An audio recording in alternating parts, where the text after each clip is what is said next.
Right, welcome everyone to the. Are we on now? Just 1 second. Okay.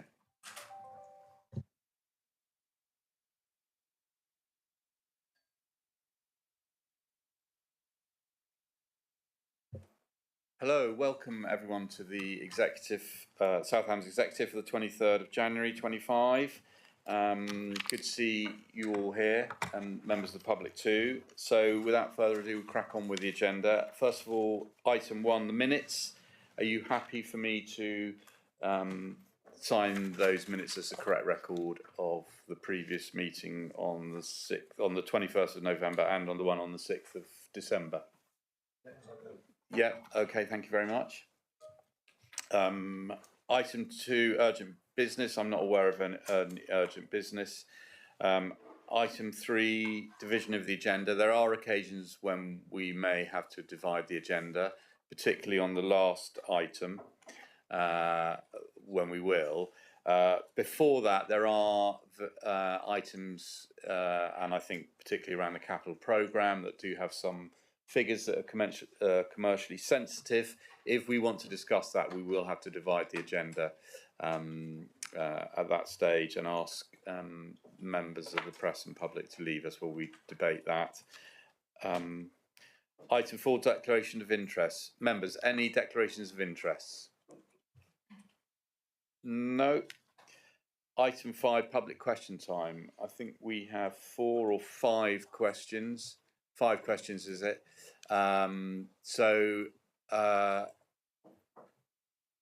Let's move on with those. The first question is from Mr. Grocott. Nice to see you, sir.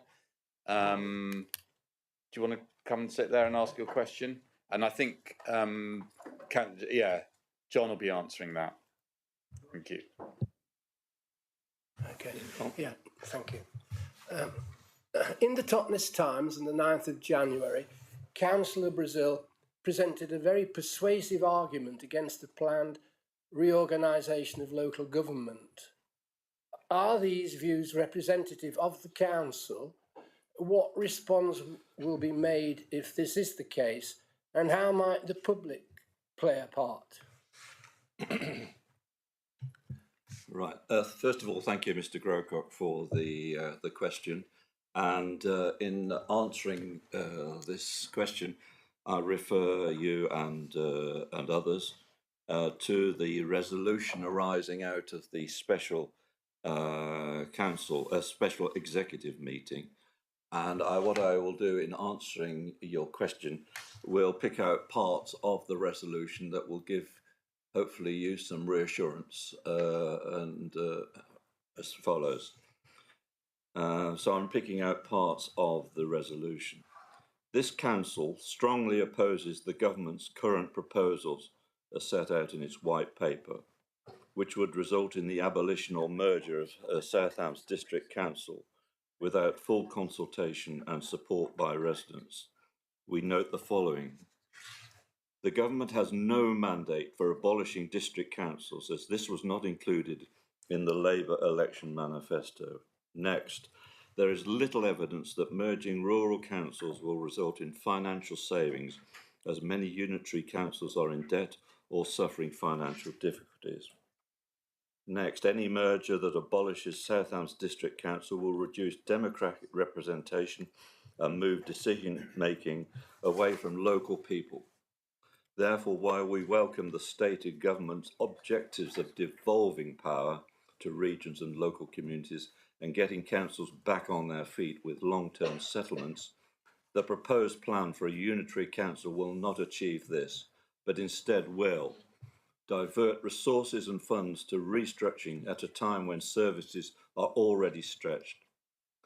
Next, lead to a reduction in the quality of services where Southampton District Council currently operates, such as leisure centres, public toilets, waste collection, sustainable communities, planning and local housing, environmental protection, parks and open spaces, due to the inevitable financial pressures on any future unitary council, and lead to a reduction of local democracy, fewer public representatives,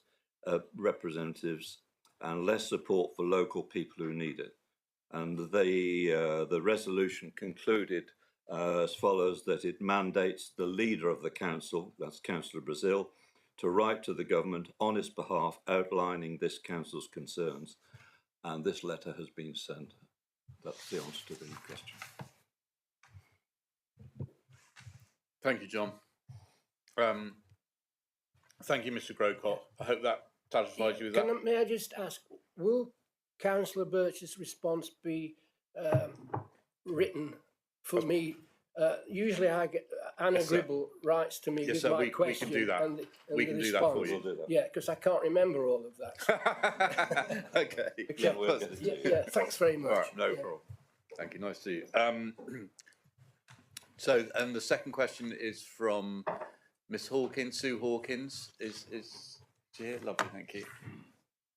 I think Dan, as it mentions, the deputy leader will be here to speak on that. Thank you.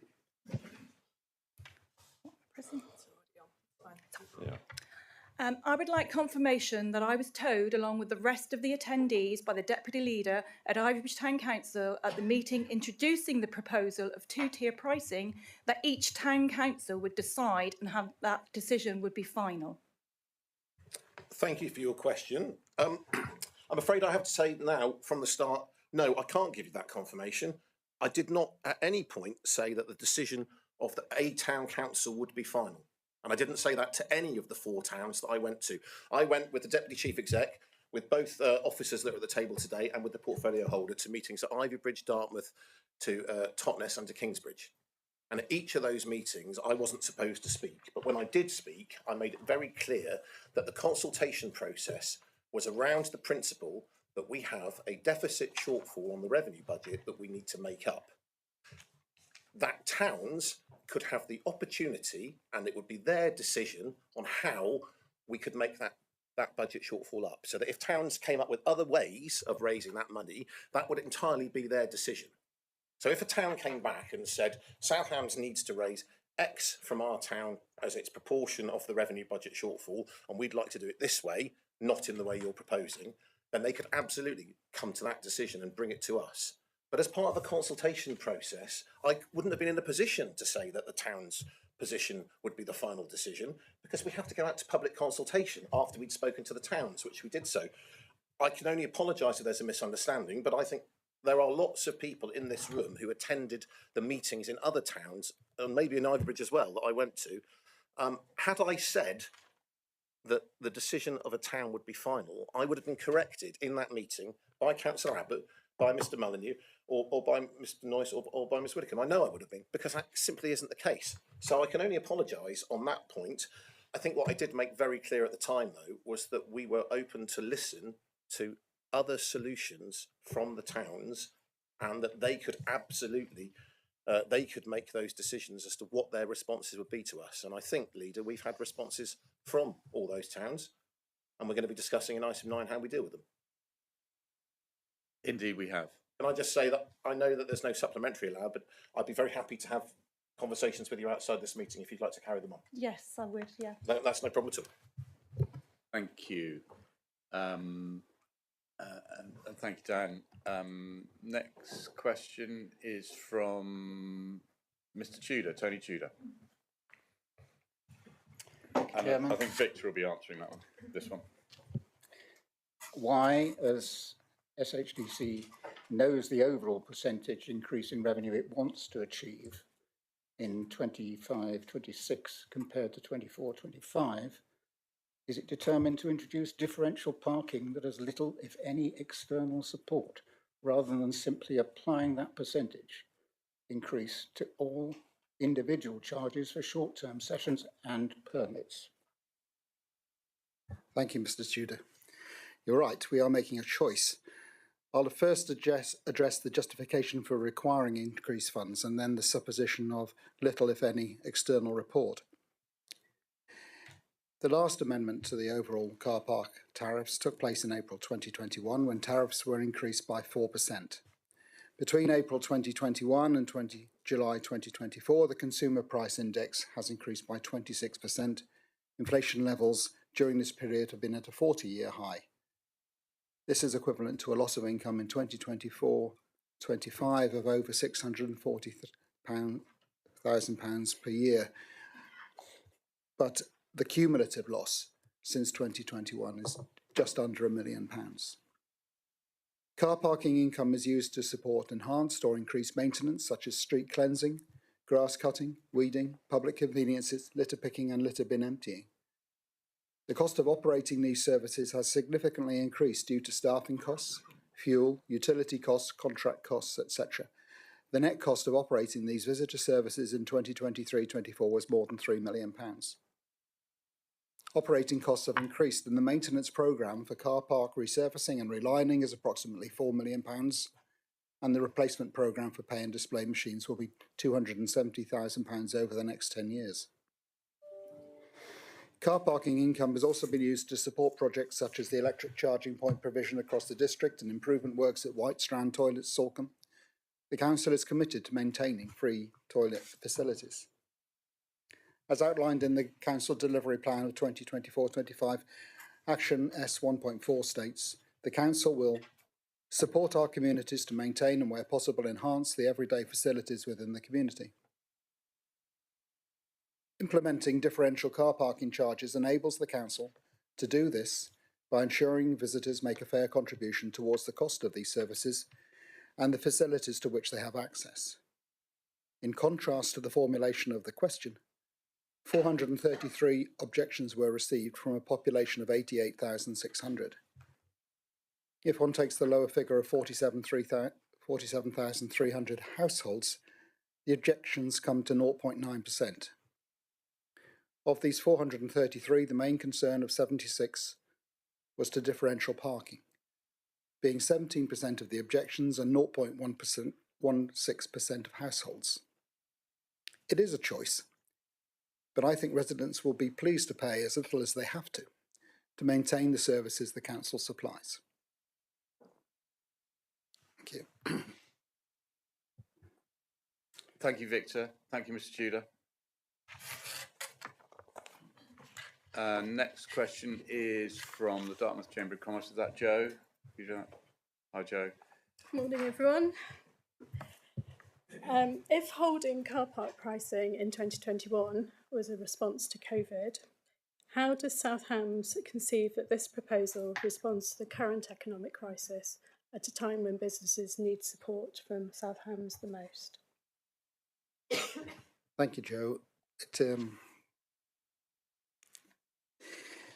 The answer is that it's much more diverse than just being based upon car parking prices. South Hams District Council has been delivering a 3-year programme of support to our businesses and community groups across the district with a value of £1,062,000. In parallel, we have been delivering a grant package to businesses and community groups worth over £540,000. This has provided grant funding to help expand the range of services delivered in our rural communities, to implement decarbonisation measures on business and community premises, and to help businesses to diversify into new areas of activity. The Council has worked with a range of partners to enable the successful delivery of our programme of support and has directly been consulting with our towns and their communities to help identify future areas of work.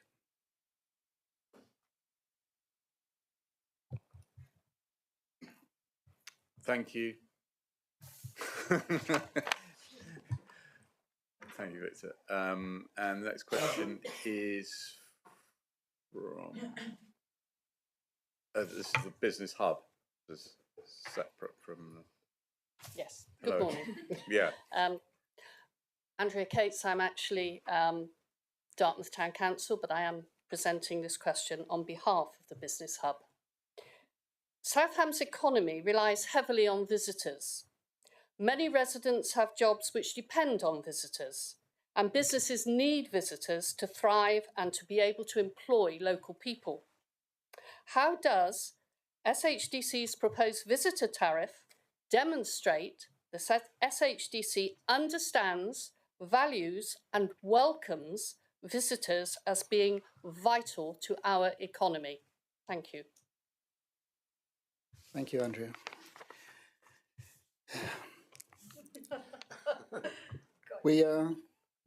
It's great to see so many people here. We know from our own parish and town council meetings, and true here also at district, that local authority government often is in isolation to the people. But here we have your involvement, and we want to provide services to the district just as you want your elements, which you look after in your towns and parishes, to work as well.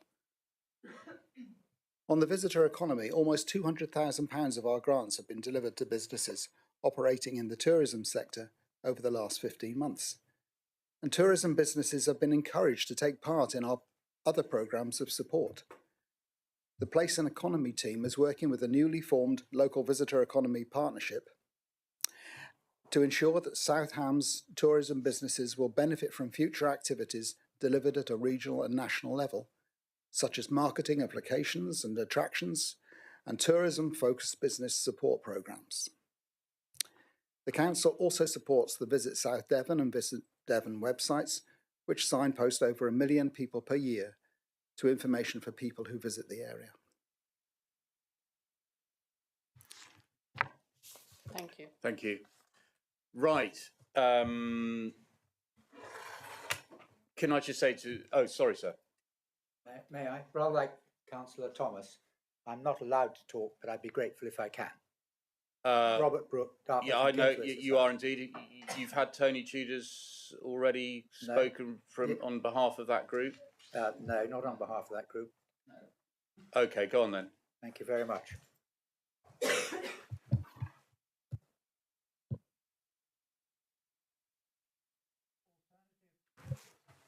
Thank you very much.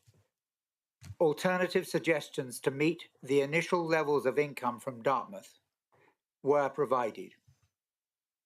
Afterwards, South Hams District Council changed tack. Consultation with DTC and the TPAG group, which I represent, became obsolete as every attempt by us to cooperate with you was rejected, as was your willingness to compromise. How do you propose to rebuild trust? Thank you, sir. We're going to be discussing it all in number 9, so you'll hear there, and then you can judge for yourself whether you feel that we've rebuilt that trust or made the arguments that satisfy you. But rather than just rehearse those now... No, I was merely asking, how do you propose to rebuild trust? Well, you wait and see when we come to item 9.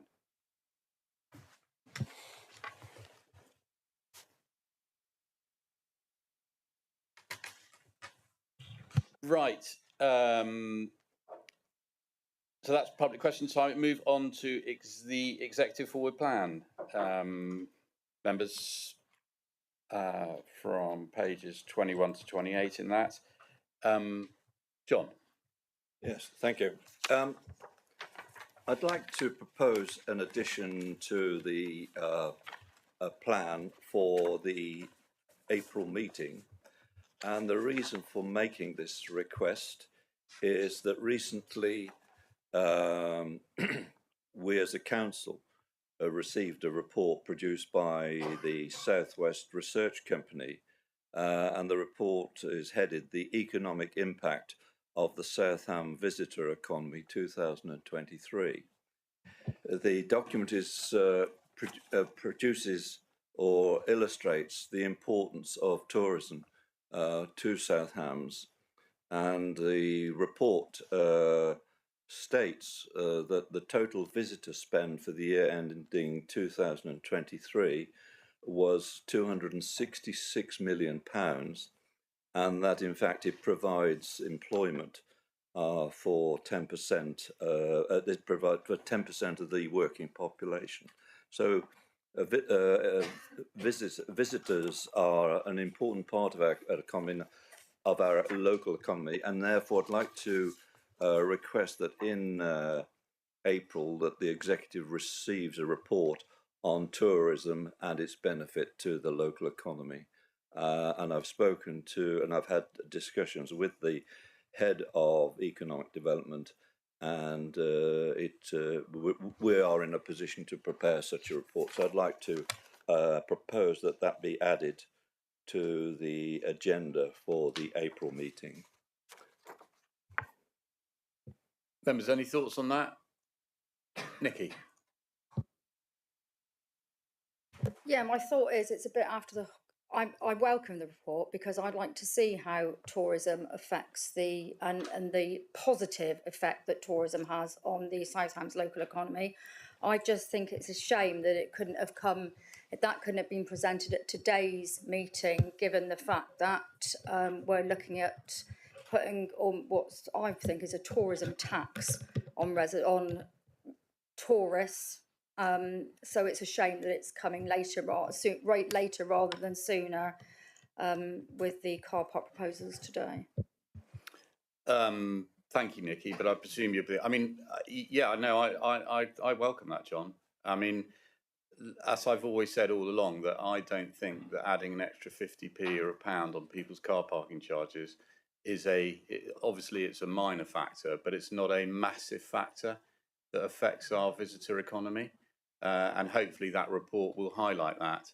And just on the point of tourism tax, I mean, it's what they use on the continent, and yet people still go there. I mean, this idea that somehow if you do it and that's it, it's an end of tourism is an urban myth. And we need to, you know, the visitors put an extra stress on our services. Why should council taxpayers pick up that tab? I think it's only fair that visitors should pick up a certain amount of it. Nadine. I'd say there's a difference between tourists and visitors.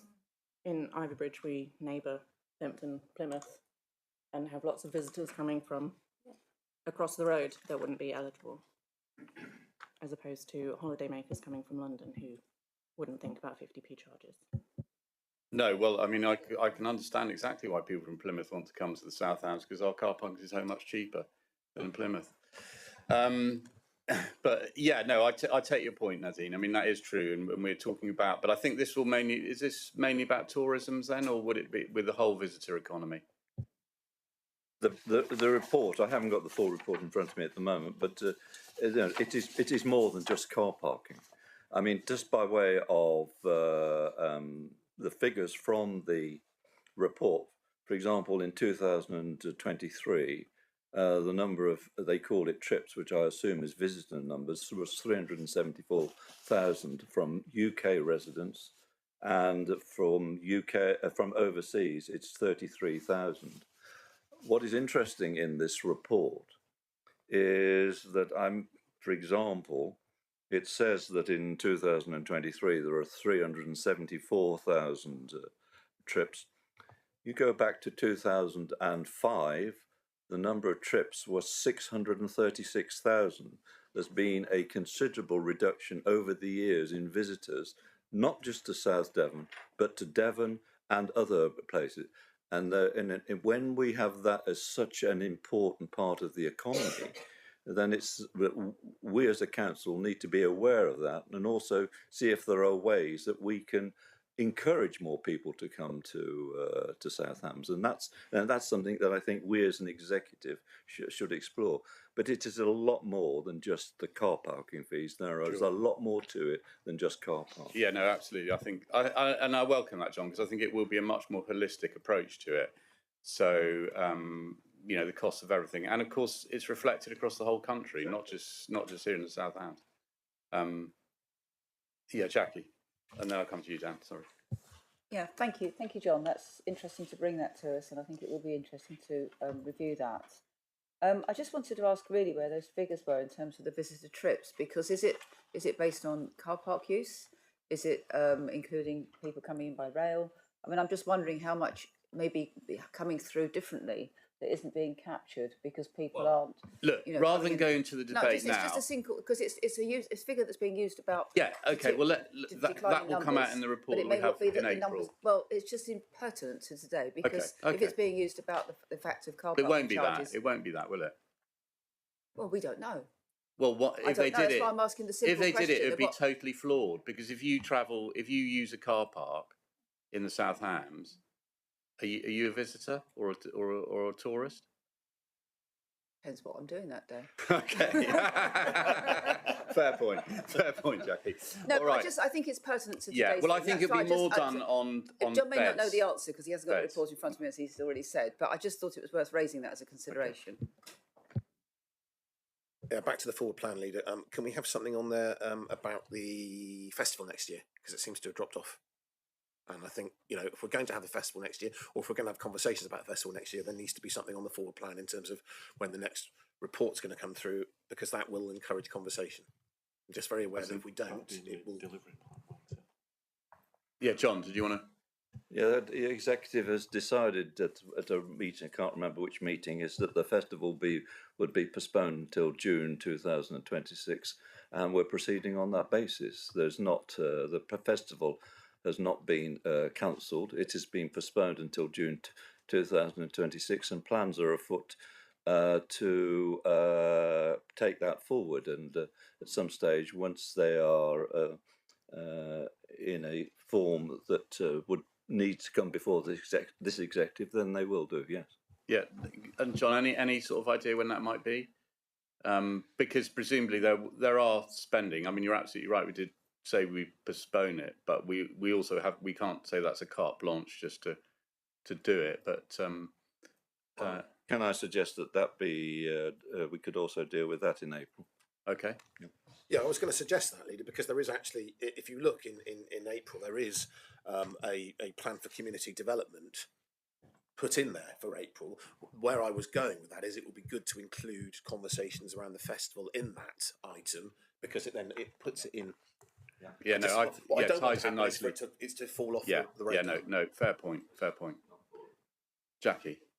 And I don't want to see it end up coming back with a very short timeline to actually plan. No. Okay. I mean, it could end up being our grand finale, couldn't it? Yeah. But the other thing I just, if I may, just wanted to Okay. put you on the All wrong right. chair. No, Can I just say something about Yeah, waste course. collection services that are in red on there at the moment? Yeah. And it's a TBC. Could I suggest that comes in for June? So we actually have got 6 months now to maybe do some work with the waste working group and come up with at least some draft proposals. Yeah, I just no, feel that's no otherwise it problem could with slide that, Jackie. down off till December and then it'll get kicked Yeah, off no altogether. problem with that. Thank no you. problem with that, Jackie. Nikki. Thank you. In the May executive agenda, because there's nothing in May yet, would it be possible to have an update, please, on the £50,000 we put in many moons ago for Community Bank? Right. I would really... The short report. It's definitely not my report. No, it's not. But I would like to hear I would like an update on that, and that if Okay. that could come to an executive, so we've got a proper update on it. I would be intrigued to know how far we've gone with it. As one who didn't support it, of course. Yeah, no, obviously it was a previous administration's. Well, it would have been, wouldn't it? Yeah. No, Nikki, I haven't got a problem with that. But I mean, the thing about it is that in a way, I don't know whether it needs to be an agenda item. I mean, my understanding is that it's, I don't know, it's defunct. I don't know, maybe. Maybe. No, I don't. No, okay. No, fair point. Lisa, you picked up on that. I mean, did you want to say anything now, or because if it's just lost and gone, then we don't need to have a report, do we? That is the case, leader. Yes, it hasn't progressed any further. That there were difficulties with getting a banking licence, and there were some legal difficulties. And I do attend the annual general meeting of the South West Mutual Bank, which there is still an annual general meeting, but the meeting basically says that at the minute they're not progressing, trying to set up a South West Mutual Bank because of the difficulties that they've incurred. Does that give you enough information, Nikki? Or do you... That's absolutely wonderful. Thank you. Right. Okay. Right.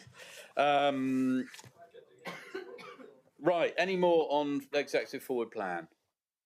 No. So we've got a couple of amendments there. So we've got one on the visitor and tourism economy and the festival for April, and then if we could do the waste in June. Yeah. So those are the three. Okay. Are we all happy with all of those? Yeah. Okay. Lovely. Thank you. Right. Item 7, the revenue budget monitoring report. So the headline figure there is at the moment we're looking, the forecast is that we will have overspend by 35,000. I should hasten to add that that's up until, that's only, it's an ongoing thing, and I'm sure that we can pull that back to make sure that we have a balanced budget by the end of the financial year. You've got the variations, the various variations that have been,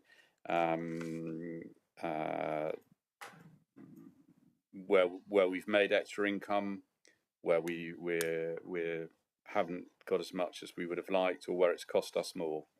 And I think particularly one of the factors that we've not faced before is the homelessness, temporary accommodation costs. There's a 320,000 overspend in that. So, and that's only going to get, that's going to be a continuing pressure. Lisa, I don't know if you want to say anything about that, or the report in general. Thank you, Leader. So yeah, exactly as the Leader has said, we have benefited from some additional income. We've made quite a bit of salary savings within the year, so we did ask all heads of service through their service reviews to make savings, and that has come to fruition. We've also got some extra income for things like renting out areas here at Fullerton House. We've had a procurement, so our energy costs have decreased. We've also got some business rate income there from renewable energies, and that's income that we can keep 100% for South Hams. In terms of additional costs, we know that our waste and cleansing service has cost about 790,000 more in this financial year. We can also see that things like planning income are down against targets. And we know that our investment income, our treasury management income, we are expecting that to be about 250,000 less than the budgeted target of 1.6 million. Base rates, that's against predicted base rates, so base rates are predicted to go down again around about March time, so we factored that into our monitoring. And as the Leader has said, with regard to temporary accommodation costs, we are predicting to be 320,000 over our budget of 339, and we're recommending that we increase our budget for temporary accommodation by £250,000 for next year. So we know that we have been successful in attracting a lot of local authority housing fund money, that's government grant money, to purchase properties. So we would have purchased 17 properties. So obviously that is helping us to mitigate those temporary accommodation costs. But we think that we will need to still increase the budget by 250,000 for next year. Thank you very much, Leader. Thank you, Lisa. Jackie. Do we not get much help from central government for the issues around accommodation for homeless and temporary accommodation needs? As we used to, during COVID, there was quite a different turnaround, and I thought maybe that some part of that might have remained coming through, but it sounds like it doesn't. We do get some subsidy on that, but but that is the net cost, so that's after the government subsidy. And obviously we have benefited from the local authority housing fund capital projects, where we've been able to match fund that through government funding and government grant. So yes, we are hoping that there will be a further tranche of local authority housing fund as well. Thank you. Thank you. Thank you. And any other members on that? Yeah, of course, Bernard, and then I'll come to you, Sam. Thank you. Have we any idea on the financial gain from second home tax directly to us, rather than disappearing in the other bigger coffers? I think so. Our estimate of our the income from second home council tax is in the region of £600,000. That will, Bernard, that's all part of the draft revenue and capital budget proposals. So that's in item 10. I mean, what we're proposing to do is to put that into a housing reserve, earmarked housing reserve, and I think Denise has got some various. There we are, some examples, but that we will wait until it comes up in that. Okay. Sam, and then I'll come to you, Nikki. Thank you. Just some clarity on that, and I appreciate you saying we're going to come back to it in item 10, but you've said obviously that the homelessness temporary accommodation cost is going to be an increasing burden. There's in this report it says that it's intended to fund the temporary accommodation costs from the additional income generated from the 100% council tax premium from 2025-26. So it's 320,000 for 24-25, and then Lisa's just said something about an extra 250. I mean, that almost comes up to the 603,000. So I might have got myself completely confused here. So please could you just clarify if there's any left in that reserve? Lisa, do you want to explain? I mean, Yeah, I think we're going to cover it in the budget item. But yes, essentially, the second homes council tax income, that would be from April 2025. So that's when the second homes council tax premium would come into effect. We are estimating that the Southampton District Council share of that would be 603,000. Of that, the recommendation is that money goes into a reserve and to be spent in the financial year. So there are some capital projects that we would be looking to spend that 603,000 on, which I think the executive member for housing is going to discuss during item 10. But also we have needed to put into the base budget an extra 250,000. So that 603,000 will be addressing capital projects, but also mainly to cover the revenue costs as well, the 250,000. Yeah, Steve, did you want to say something? Yeah, just some more context there, Councillor Dennis. So when Lisa's talking about that capital expenditure, so for every property we buy to effectively put homeless people in, reduces our homeless temp accommodation bill by about £25,000 per year.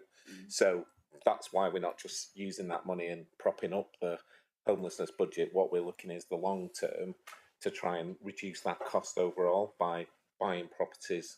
But that's the sort of figure that you're talking about. Are you okay with that, Sam? I'm still a little bit confused about it's intended to fund the temporary accommodation costs from the additional income, and then it's 320,000 for 24-25. Yeah, pardon. So yeah, I think it would be a combination of capital projects and also meeting temporary accommodation costs. So, for example, if we find that our temporary accommodation costs way exceed what we've put in the budget, then we may need to use that to meet some of that. At the moment, we can see that our temporary accommodation costs are increasing, which is why we need to increase the budget. But like Mr. Mullen said, if there is an opportunity to buy more houses through the Local Authority Housing Fund, we think there will be a third tranche. Every property we buy, that does reduce the cost by about 25,000, and we've purchased 17 at the moment of those houses, and actually attracted in government grant of 2.7 million. So we've been very successful in getting in external funding from government to help us meet our housing need as well. Sam, can I just ask you, where is it that it says that that it will be used to support the homelessness? Page 38, top table.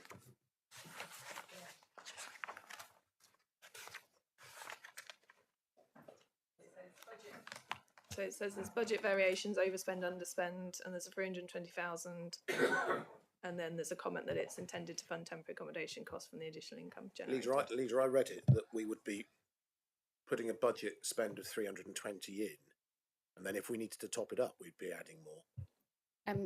No, what that table is something that we call management actions, and it's something in particular that auditors are very keen on, that they look at our monitoring reports and see what management action are we as a council taking to mitigate the overs and underspends that we know we've got in this financial year? So that 320 is not a figure for next year, it's the overspend in this financial year, and the management action comment is we're going to address that next year. Sorry, but what I meant was that there will be a figure in the accounts next year, and then if we need to top it up, it'll be topped up from the extra. Yes. So that it won't be the whole of the extra going in, because there'll already be a figure put down for temporary accommodation. Yes, And then if we that's exceed right. that, we'll add more on top. I think that's I mean, that's it. can I just say, to reassure you that every single penny that we raise in the premium will be spent on capital expenditure on dealing with our housing issues. It will not be used to relieve revenue pressures. So if that gives the impression that we're just going to use it to pay off for actually, because as we said, I mean, it's much better for us if we do a capital spend on buying property that provides for homelessness, provides for accommodation for homeless people, because that is a better medium and longer term solution than just doing the short term of, well, we'll just pay it out and they can stay in hotels. So let me give you that assurance. Okay. Nikki. Thank you. I think just quickly on the second homes budget income that we are going to get, we definitely as a council, and I think we are completely united as a council that it will go in to where it belongs, and not like Devon County Council have done, top up their revenue budget for next year. So I think, you know, good for Nikki, us. 100% support you, and I think Denise in the item will come up with some of the examples of what we will be spending that money's on. So that's not what I was going to say. No, okay. Right, just put it out there. So I just want we've saying that there's a predicted shortfall of 35,000. What is the predicted shortfall without the additional income, please? So before you count additional income, where areas of more money has come into that pocket before, which exceeds prediction, what is the actual overall overspend before you take those into consideration, please? I can't find it in the report. Well, I think if you go to page 31, the budget forecast, and in that you'll see the subtotal of variations of 1.2 million. So that is all the extra income that we're getting, or savings by not, from savings. But I'm saying so forget the savings. Okay, so the budget overspend. The overspend is 1.7 million. Right. So the budget overspend this year is 1.7 million, but because we have predicted under what a service has brought in, then the budget overspend is 35,000. The budget overspend comes to 35,000. So maybe, and I know this has been said many times over the years, maybe if a budget overspends if a budget's predicted income is more year on year, then we need to increase in our accounts the amount that we're expecting in. So that's the first thing. Okay. So, do you want me to give a go at answering that first? No, okay. I'm hoping you'll forget them all by the time I've gone. The next thing is 1.5. The SLT was asked to make efficiency savings, and they did make efficiency savings of £600,000. These include salary savings from service reviews, generating more income in services, saving on utilities from a recent procurement, and generating more business rates income. I worry.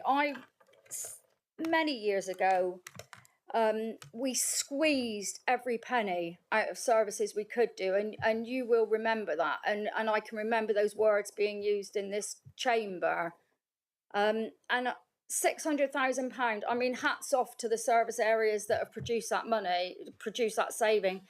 But how much further are we going to wring them dry? Because there's going to come a point where you can't deliver a service effectively or efficiently because you have taken so much money out of it. And I think we have gone beyond that point now, and I worry about that.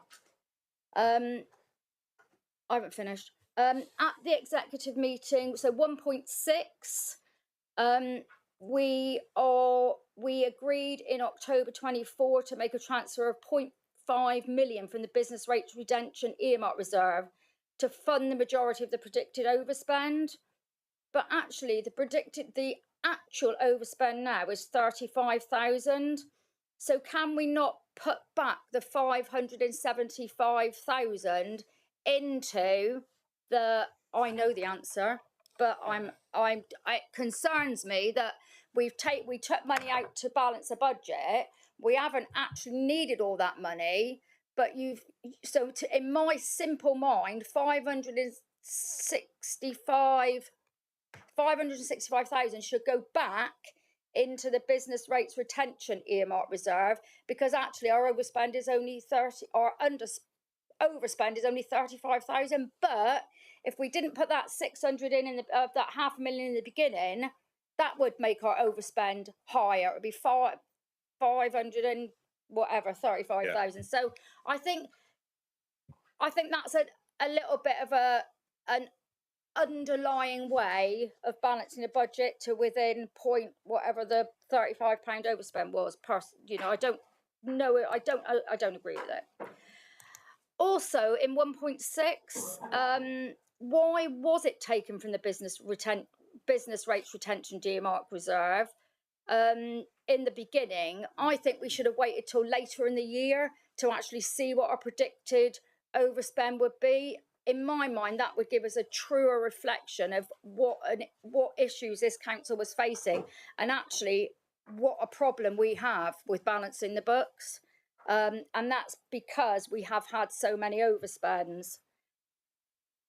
1.7, this earlier than March. 1.7, the monitoring report does not include any financial impact from the leisure services. We are going to get a leisure service update in March, but I think we should be preparing ourselves for what may happen in this service, and to leave it until March. I mean, really, we should have done it further. We should have done it before now, but we've got nothing in a sinking fund to help us with what may happen or may be needed for the leisure services. So I think that's a mistake, and I'll just check to see. But yes, I have. It's predicted overspend too high. I've done that one, and I think that. Oh no, I've got another one. Sorry, significant. The homeless budget.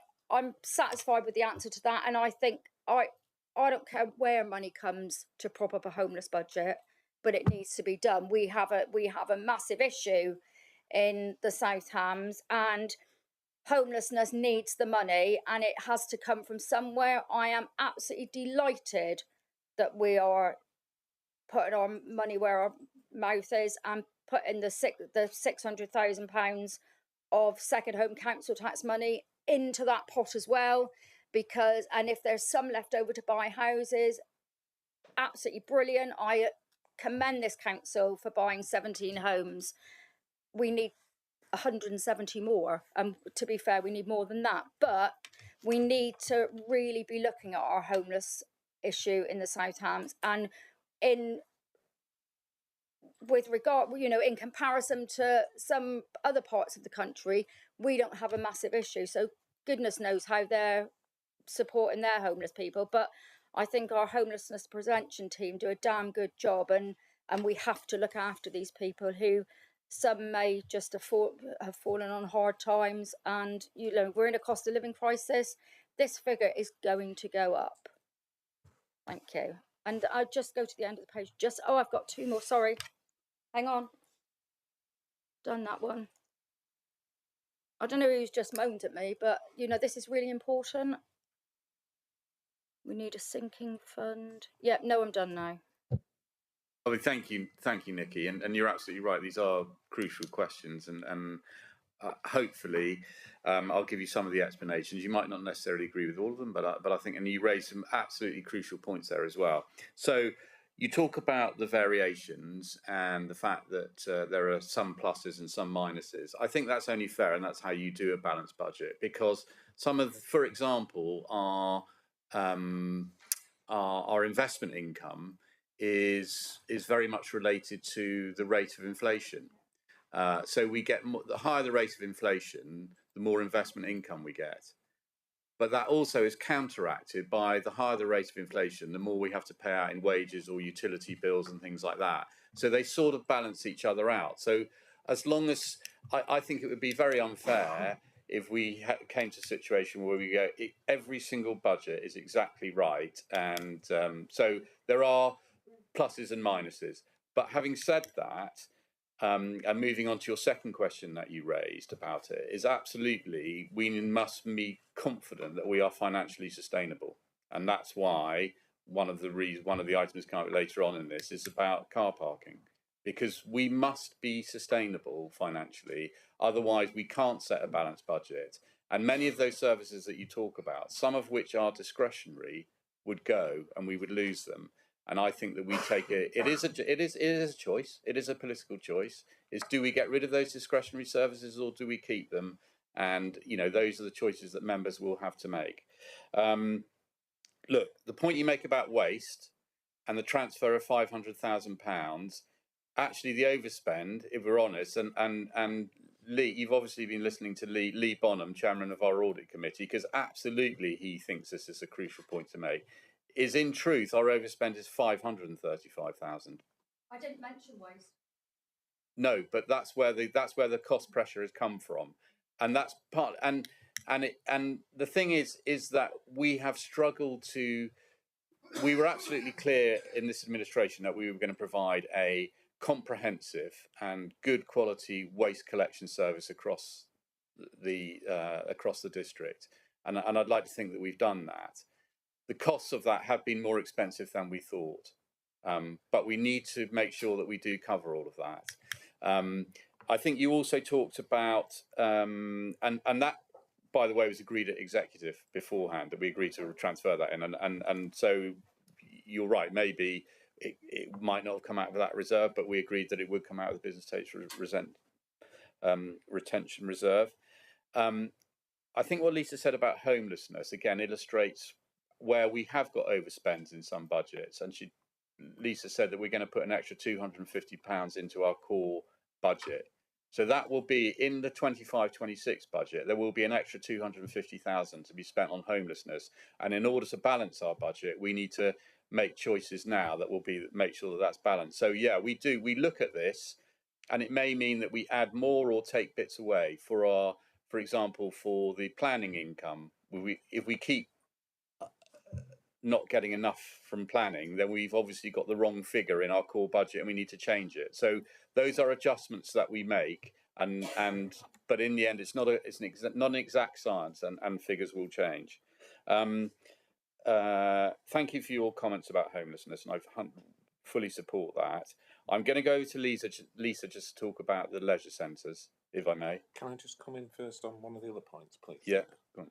And just on the point that Councillor Hopwood raised about 1.5 and about the efficiency savings within staff. And the way it's presented is the senior leadership team make efficiency savings. So it's a absolute inclusive process with all our heads of service. So the way we approach that is all our heads of service, and we're about to go through the same process again this year, come along to the senior leadership team, and they present what their plans are to deliver service next year, what they're delivering against the council plan, what they see as the key risks for the next year, and what their budget requirement is for the next year.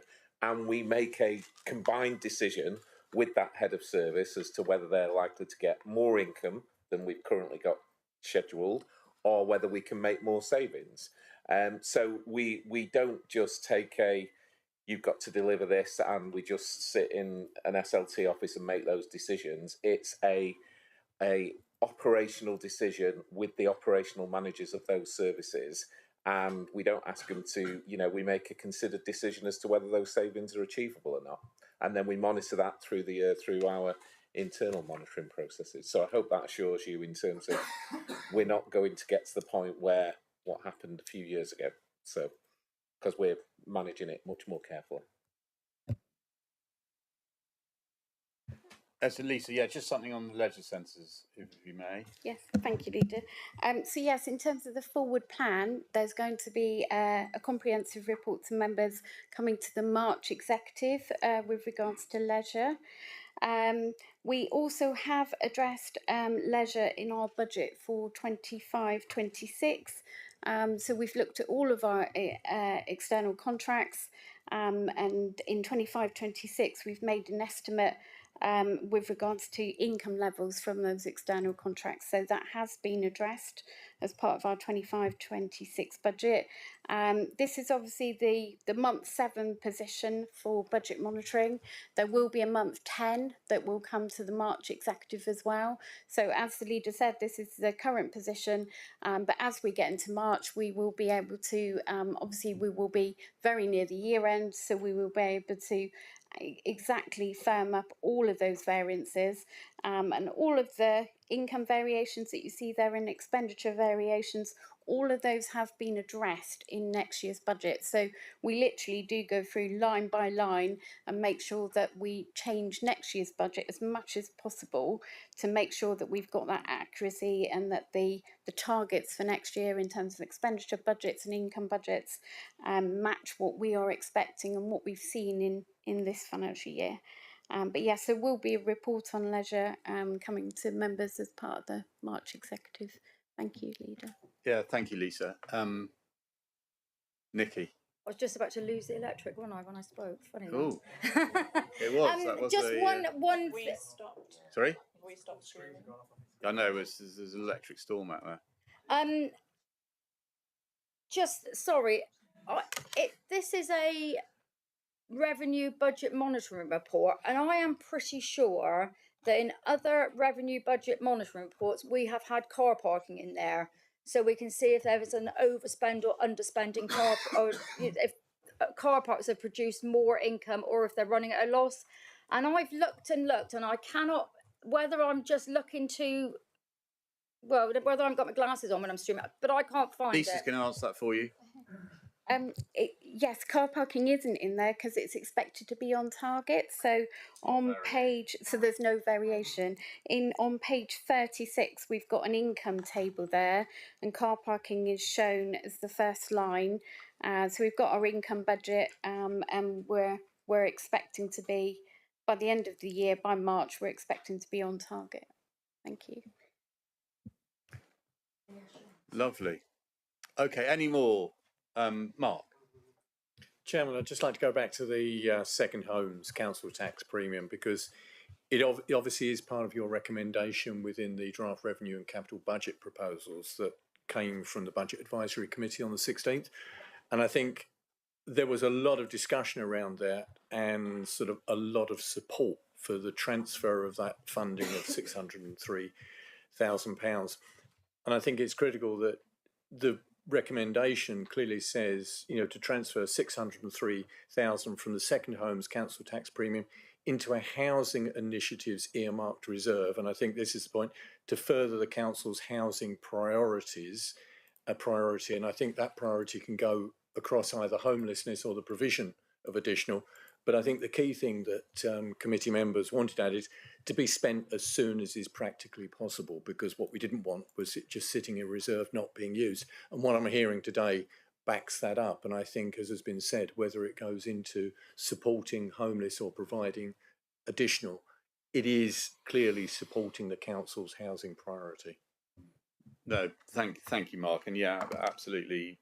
I was very pleased that the advisory committee was quite clear in its recommendation that reserve is for housing, and that's what it should be spent on, and as soon as possible. And I know that Denise, did you want to come in actually? Yeah, just to say, just to reiterate that we'll be addressing that in item 10, and just reassuring members and the wider public, obviously, that is the intention.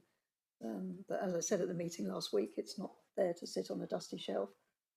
It's there to be spent on our priorities, and we've declared an affordable housing crisis, and the amount of money we're spending on temporary accommodation is increasing in response to the pressures that we have, as with councils across the country. And as somebody said, we're not as badly off as other councils, but it is a pressure for us, and we need to deal with it. And it's taking up 5% or so of our budget at the moment, and it's on the rise. So we need to deal with it and stop the cost of bread and breakfast accommodation, for example, by getting our own properties. And we're, we can't wave a magic wand, but we are on the case, and we have specific examples, and I'll be addressing that later in the. And he said later in the programme. Later in Okay. in the meeting. No, thank you for that, Niz, and thank you for that, Mark. Right, are there any more comments on that? It's only a noting thing, so we're happy to note that. What's wrong? Yeah, problem. Nikki, gone offline. No, I'm still here. Good. Yeah. No, okay. So we're happy for noting, and I'd also like us to note our thanks to Lisa and the finance team for all the work that you've done, and continue to a very clear report in my view, and that helps them. Anyway, thank you. Okay, so happy to note that. Yeah. Okay, right. Now, agenda item 8 is the capital monitoring report. Now, I do know that there's two bits here, and we'll take those separately. Two votes on this, because, well, there's one to note at the beginning, and then there's another one to prove about the woodland creation and nature recovery, which I know some members of the executive might have different views, and so we will take a separate vote on that. Right, Lisa, did you want to quickly run through that report? Yes, thank you, Leader. So yes, similar to the revenue report, this is the capital programme and the capital budget. So in the first 7 months against the profiled capital budget, 3.48 million, we can see has been spent. So 14.6 is profiled into 24-25. And that's set out in the appendices. So we have got there the third tranche of the local authority housing fund. We've completed the sale on 2 properties, and a further 2 properties will be completed shortly before our year end of 31st of March. And Appendix C also sets out details of an opportunity to purchase land for woodland creation and nature recovery. That expenditure would initially be financed by internal borrowing, and it would have a mid to long payback period from income derived from inclusion of parts of the site for habitat banking and potentially carbon credits. There are also grant opportunities that will support woodland creation and establishment at the site. And we have received some funding through the Devon County Council, and that's for 50,000 for feasibility study for solar PV canopy at Dartmouth Health Hub. We've also got a list in the report of all of the Section 106 deposits that the council holds, and that's attached. So in the appendices, probably the column to draw your eye to is the one that's sort of shaded yellow. That shows the expenditure in the year against each of those individual capital projects. Thank you, Leader. Thank you, Lisa. And just by way of an example, when we talk about the woodland creation there, so some of you or many of you hopefully will be aware of the new community woodland that we've now progressing in South Brent. That's 65 acres of land that was purchased for us, the vast majority of that by DEFRA. So although it's the whole capital project is a big spend, it did not fall on council taxpayers. The vast majority of it did not fall on council taxpayers. We got the money from DEFRA to buy the land. The Woodland Trust, working in partnership with the Woodland Trust, provided the trees, and what we needed to provide is the manpower or people power to plant those trees. And I'm pleased to say that we've now probably getting up to 6,000 or 7,000 trees planted. Yeah, I'm not sure. I know I was part of the initial 2,500. I don't know if Vicky or Michelle know, or Chris, how many we planted now? We believe it's about 6,000 to date. 6,000. So 6,000 trees planted. Our ambition is to plant a tree for every single resident in the South Hams. So that's the first 6,000. It's going to be a fantastic oak wood. In its but anyway, that's a bit of the. So when we talk about it, it all sounds very dry when you talk about grants and other things like that. But there's a real tangible example where we've got funding from DEFRA to support a community woodland in the South Hams. Right, members, over to you. Any comments, questions? No, Jackie. 2.4 talks about the £50,000 for a feasibility study for the solar PV canopy at Dartmouth Health Hub. Obviously, that's very good to see that going in there, but I fail to understand why it costs £50,000 to do a feasibility. And all I'm suggesting is I would hope that there's a clause in there that if that isn't all spent on the feasibility, then some of it can then be spent on the actual investment itself, because it strikes me that that's a huge amount of money, and there's so much knowledge now around solar PV. I wouldn't have thought you'd need an awful lot of details. It's not far off, really, just like putting new slates on your roof, to be frank, with an electrical connection. So I'm not trying to be flippant, but I just think that sounds a lot of money, and I hope it's not too narrow, so that we can keep it to use for investment too. Okay, can I just say, so that funding again is from that came from outside funding. I understand that, but but yeah, I'm saying no, we might just get to better say that. value out of it. Yeah, absolutely. Can I just ask Chris to come in there? I mean, if you've got an idea of yeah, I mean, we were delighted that the CCA were prepared to fund what is a sort of feasibility study, and they only reached that supportive view because of the innovative nature of the project. So we were quite unique in the funding window. It's quite a big number, which is great for the scale of the project, but the tangible outcomes that we are very keen to see delivered from it are, everything through to the actual technical design. There's a whole load of negotiations with partner and adjacent businesses, because there's no business case without a direct off-taker. So there's a bit of work to do, and then essentially I want the whole thing gift wrapped in a nice pink bow for that amount of money, so that we can literally, the executive can then take a decision with the business case, the planning secured. So it's all of that work to get to the point where you can be confident that there's something worth doing within that funding window, and then a future business case will be presented if you want to take it forward. Okay, thanks, Chris. And can I just ask? I mean, obviously that's one example of where we're looking to do it on a car park. Can I assume that once we get with that feasibility and the business case, that we might be able to cascade that out to all our car parks? Because that would be fantastic if we could. I would entirely agree with that aspiration. Previously, we've done that piece of work, which is where is it feasible to do that? And that's why we knew that the Dartmouth site was I'm not going to say low-hanging fruit, because if that was the case, we'd have done it already, but it's the most viable. In fact, a lot of our other car parks are more challenging, and there's a hierarchy. So there's probably one other I can think of that would definitely be worth exploring, and we would take that approach. Absolutely, Julian. Okay. You happy with that, Jackie? I mean, obviously, I know that you'll obviously be monitoring that that project closely. Yeah, no, I just think if we can get the best money out of these things, sometimes, because often to be frank, there's often quite a lot of big fish who'll dive in and think, great, I can get a nice big chunk of money for doing a bit of feasibility. And I just think, as much as I hear what Chris has said, and I absolutely agree, it's fine, but I just wanted to flag up that maybe there might be a bit of surplus there that we could use to invest into getting it in, rather than just talking about it, which is often one of the things I complain about. Absolutely, Jackie, and I think that member oversight on that project would be really useful. So that's, I mean, looking at Nadine in particular. It's a bit more work to do. That'd be great. No, thank you for that. Any other, Nikki? Thank you. Thank you for taking recommendations 1 and 2 separately. I'm quite happy to note something, but I just cannot support more money. I think I've worked out about £100,000 of our money to create another woodland, because there is it may not be council tax money that our residents' council that's funding the majority of it, but there is continual ongoing maintenance for these woodlands over the years.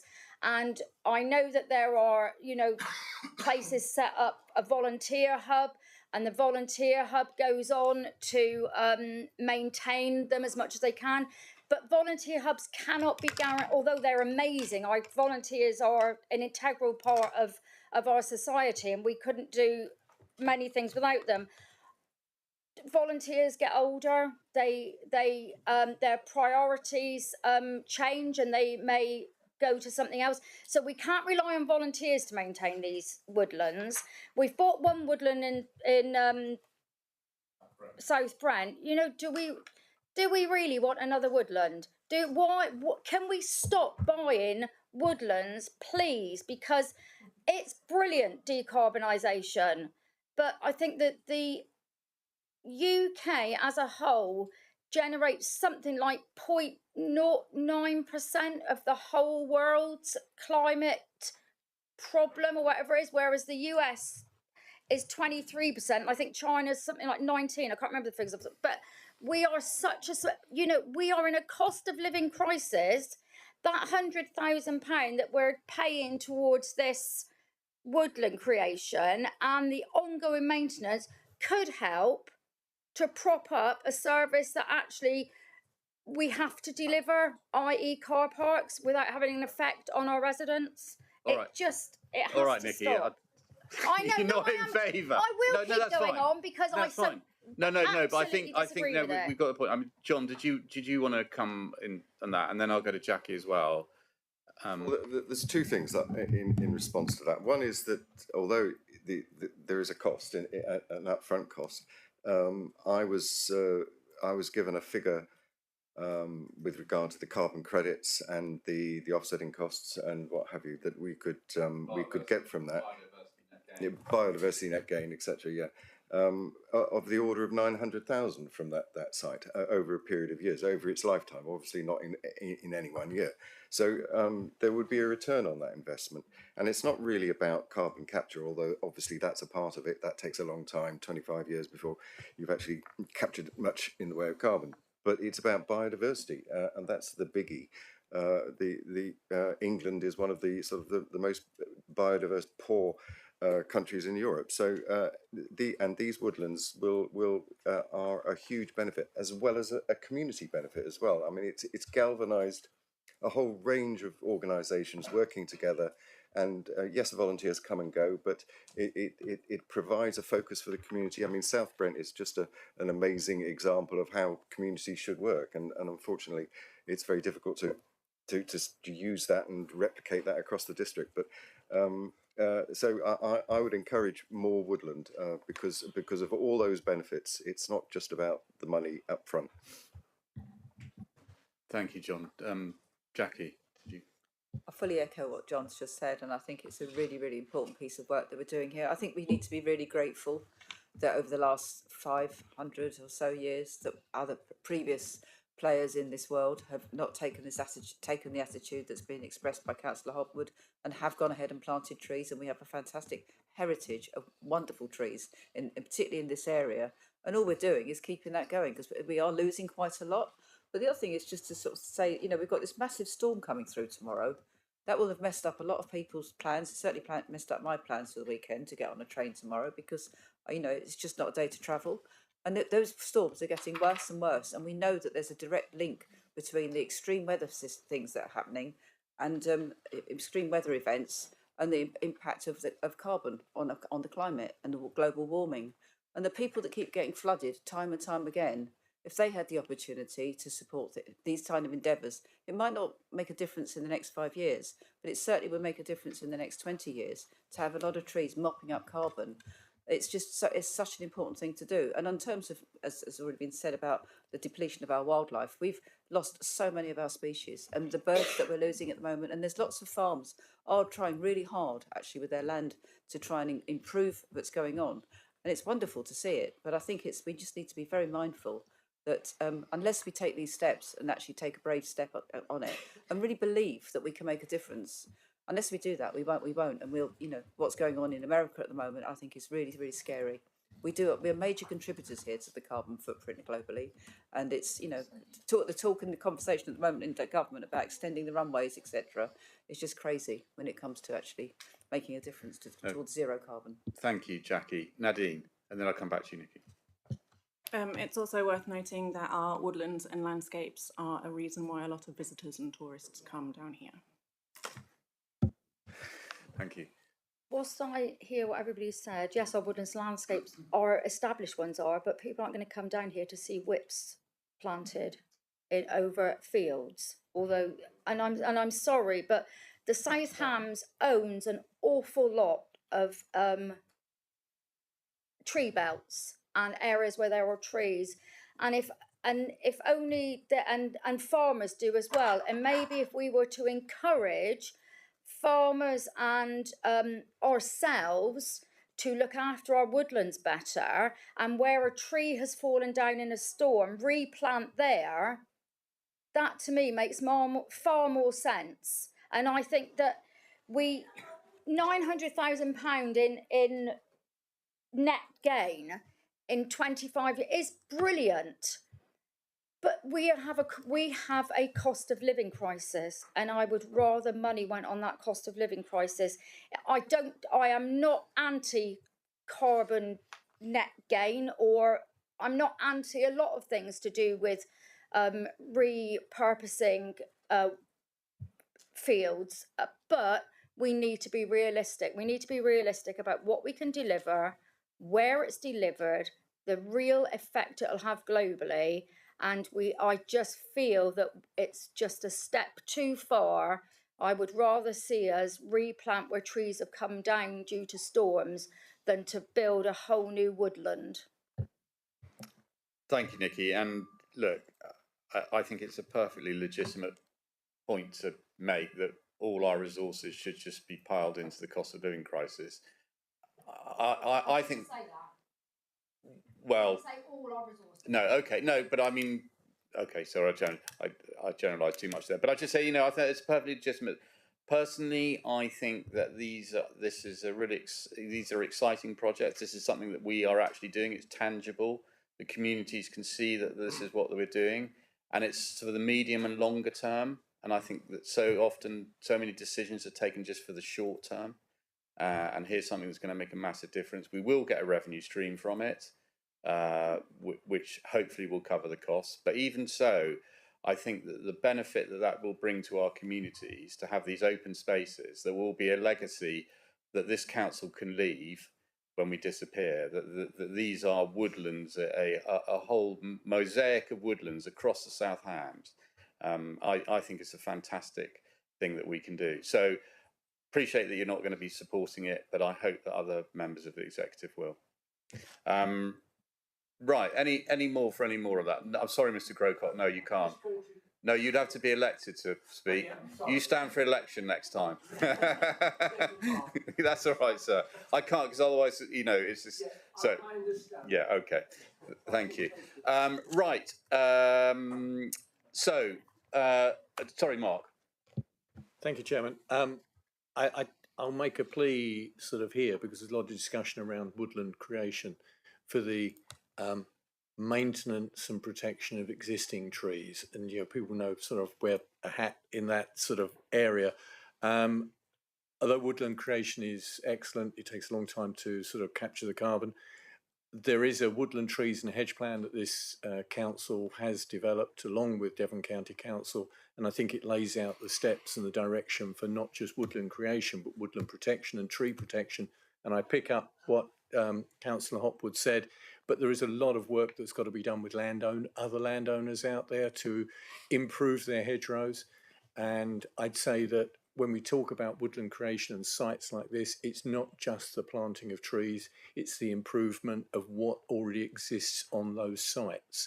And there's a lot of good hedgerows there which can be improved for biodiversity net gain. So I think it's a term, woodland creation, but I think it's more than just woodland, it's hedgerows and everything else. And I'll just put a plea out there that people consider it slightly more widely than that. Thank you.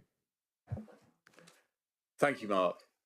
Right, so we've got two recommendations. The first is for noting, and I think we're all happy to noted and the second one is to approve further expenditure on the acquisition of woodland creation and nature recovery. So I'll propose that. Could I have a seconder? Jackie, second that.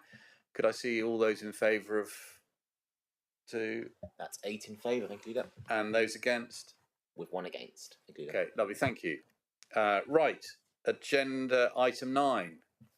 what we've all been waiting for. Car parking proposals.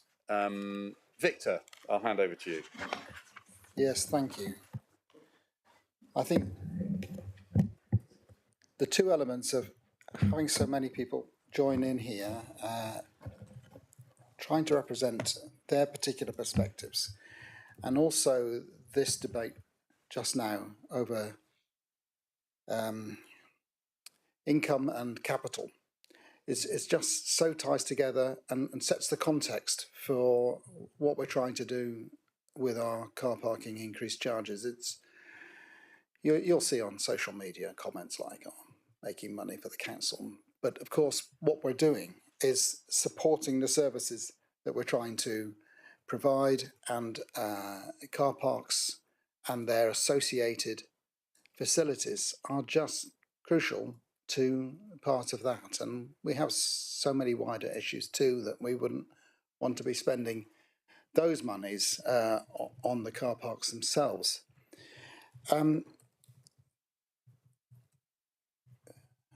When one consults and one's idea isn't taken up, then it will seem as though you're being neglected. But in fact, the team listened to many questions and gave responses, reworked numbers over and over again, and have all the time tried to work towards the balancing of our books, which is how we started the proposal. We went to the towns themselves. There has been the argument made we should have gone to the parishes. It takes time to go to each of those towns, and the parishes and the residents were able to respond through the wider public consultation. One town in particular worked through the numbers and made requests for changes, but not altering the overall figure that we are estimating that we need, and changes were made there which kept the overall figure the same, but responded to the town's arguments that one car park should be treated slightly differently than in our original proposal. The clarity of the arguments coming back about overall take and the consequences to the public, of the visitors, have been clear. We've heard your messaging.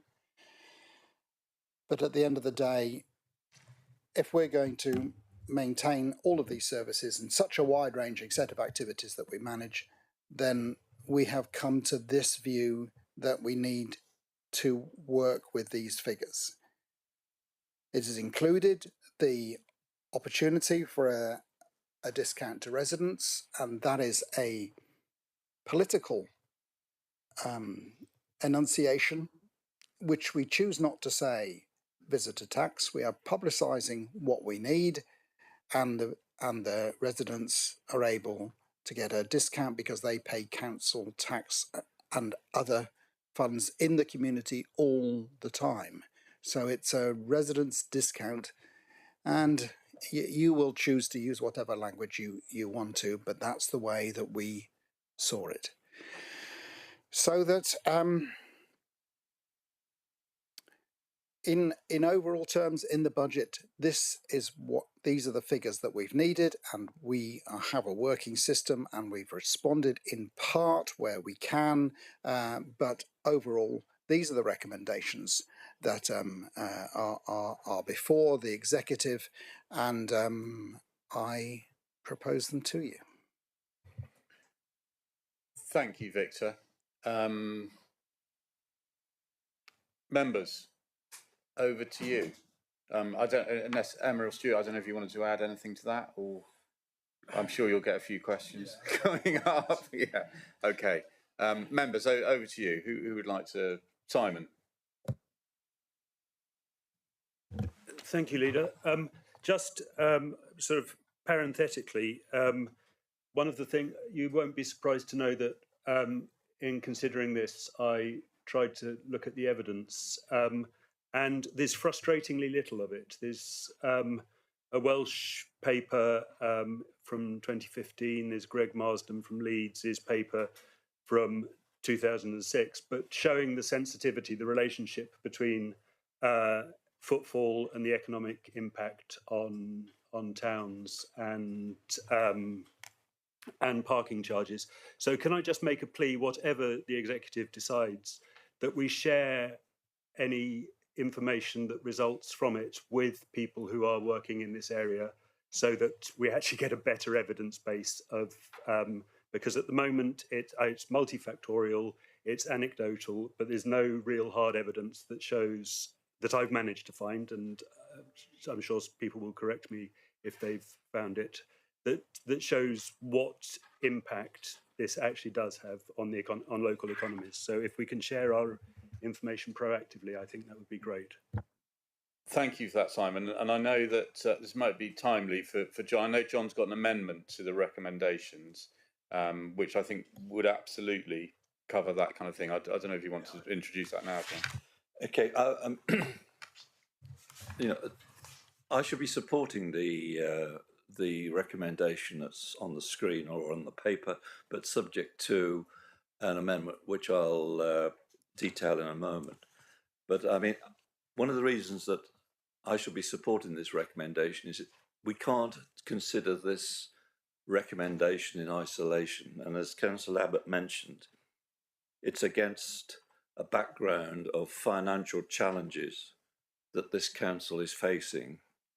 I mean, you only need to look at the next paper dealing with the next year's budget to understand the situation we're in as a result of an outright attack on the finances of this council by the government. It's withdrawn new homes bonus, which has suffered, which is the consequence of that is that we as a council lose £1 million. They've cut rate support grant of £500,000. They want to take more of the business rates from us. That also has financial consequences. On top of that, there's a national insurance employer contribution, £250,000. I could go on. There are details in the next paper which shows what we as a council are up against. And what it all boils down to is, if this committee throw out this proposal, then we have got one hell of a financial challenge on our hands, because without this, we will be in a very, very difficult position. And therefore, this is one of the reasons that I'm supporting this, because I just don't think that we as a council can face or would have extreme difficulty in presenting a balanced budget. However, I think there is a way that we as a council can compromise in that, and I'm picking up the point that Councillor Rake has made, is that most of the objections that are coming from the town councils and from outside the town councils is that these charges or change of levying the charges will have an adverse impact on the economy of our towns. And I have doubts as to whether or not that will be the case, but I can understand the concerns, especially being the executive member responsible for economic development. I don't want to see anything happen that will result in there being an adverse impact on the economy of our towns. And therefore, what I'd like to propose, Mr. White, have you got the...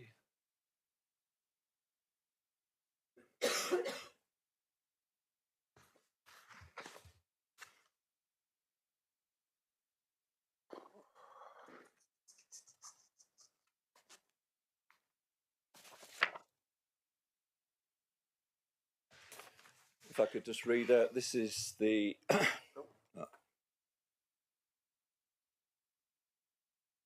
Members will note that within the report that there is a provision that there be a review of parking permits, and we agreed that at the special executive meeting held on the 6th of December 2024, what I'm proposing is that the review that's going to take place in respect of parking permits actually be extended to so that as a request here for the lead executive member to instigate a review of not only the residents' discount scheme, but also the impact on user numbers, taking into account increasing charges. In other words, if there is clear evidence that the recommendation that the increase in charges or the introduction of the residents' discount scheme is having an adverse impact on the economy of our towns, then yes, we as a council need to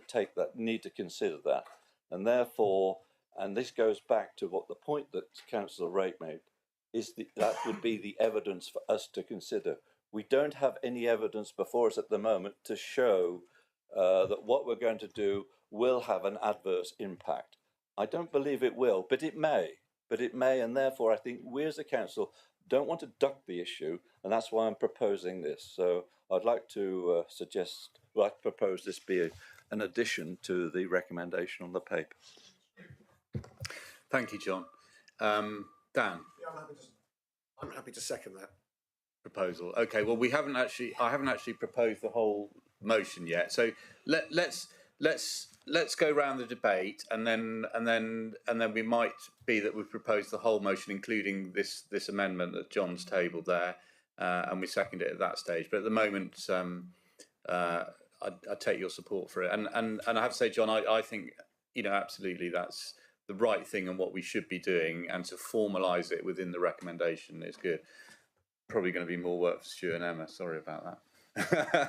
I think we knew we were going to have to do that anyway to make sure we were hitting our income target. So yeah. Yeah. Okay. No, thank you. Right. Anyone else like to speak on it? Matt? Oh yeah, of course you can. I was going to say you're not a candidate. You are.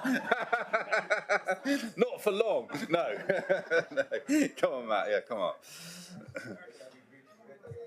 All right. Okay. So thank you. So it's good to hear that the council admits they have no idea what effect this will have on businesses.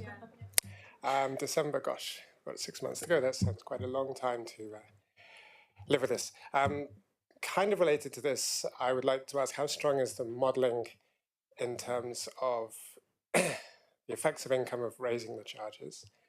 Are we just drawing a straight line on an Excel sheet saying if we double the prices, we'll get double the income?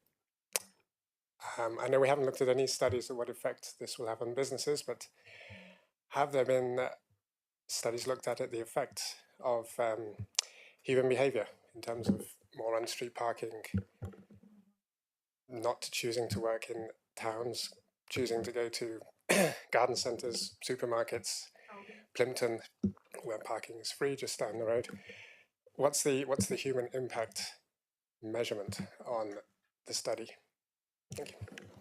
So the model includes certain assumptions. So we had to make certain assumptions about what our split between residents and visitors were. We've based some of that information on the information we could get from the old cashless parking system, which will tell us where the car they registered was. So that's had to be included. There is no impact put into the model of loss of income due to increase in prices. There's no way of modelling that at the moment. That's why when we originally proposed it, I think back in September, we said we need to model it closely. But that's the normal case when you put charges up. Just to go to the point about the impact on workers, we still believe that actually our permit system is probably the best way for any of our workers in our towns to use, because actually it's heavily discounted already. So if you're a regular parker in the towns or in the car parks because of work, you already get an 80% discount if you use our permit scheme. So that's still in place. Thank you.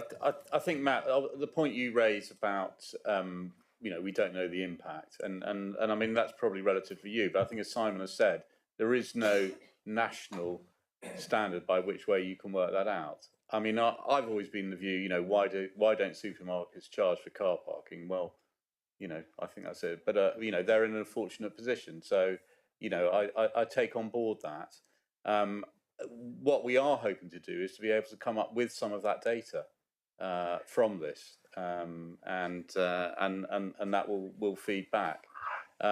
What I will say is that the South Hams at the moment has the cheapest car parking in the southwest, pretty much, and I don't know if that's had a massive effect on our footfall in our town centres. It may be marginal, but I don't think it's been that much. I've been clear right from the start that I think it's much more important that we invest money in our town centres to make them a destination, a shopping experience, and that will draw people in. And the example I always give is Totnes Market. That is a fantastic example of whereby it acts as a magnet for visitors and residents alike to come and visit Totnes. And it's not then the price of the car parking, it's the capacity. We don't have enough car parking space for it. We need to replicate that across all our market towns. But in order to do that, we need to invest. And that costs money. And that money, I think it's fair, should come from one of our revenue raising areas, and that is car parking, and that we should ask visitors to pay a little bit extra. Or else I think as we should say that actually we would be in a position to give residents a discount on that. But you're right, we don't absolutely know, and that's why John's put that recommendation in, and we will have the review and we will see it. But I think it's just in the same way that we're not quite sure, neither are you. And that should be for everyone. Well, okay. And how sure are you? What evidence are you basing that on? Me. Well, whoever says that they know. This week is already quieter with people struggling with our elderly people who don't use the app, are panicking because they've only just, a lot of them, got used to Ringo, and then they're struggling. So, okay. So let me just stop you there. So that's nothing to do with car parking increases at all. No, not at all. Not at all. So, but you said that you knew that if we put car parking charges up, that would lead to a loss, and you know that. And I asked you for evidence, and you've got no evidence at all. Point of order. You didn't allow Mr. Grocott to speak. Well, I asked the lady there if she could come up with some evidence, and I didn't hear any evidence. I heard some anecdotal evidence that from the things. Can I tell you that the reason why we've changed the app is because the contract came up. Ringo, who were the one before, we're going to charge a lot more for the services, so we've changed our services. And also there was a cyber security position here that we had to change to use higher level computer software in order to stop the criminals being able to access people's data. So that's why we had to do it. So that is a totally separate argument about car parking charges increases, and that's what I've asked for. And we will do it, and we've said we'll do it. It's going to be part of our motion here, and we will see if those increases in charges has that effect, and then we can report back and let you know. Nikki. Thank you, Chairman. You'll be pleased to know I haven't got any notes on my laptop because I can't remember a password to log back in, but I happen to have a few written down. So I'm really concerned about our price increases on car parking. I think from a visitor's from a resident's point of view, the increases going up will have an impact on their pocket. Will it stop them parking and using our car parks?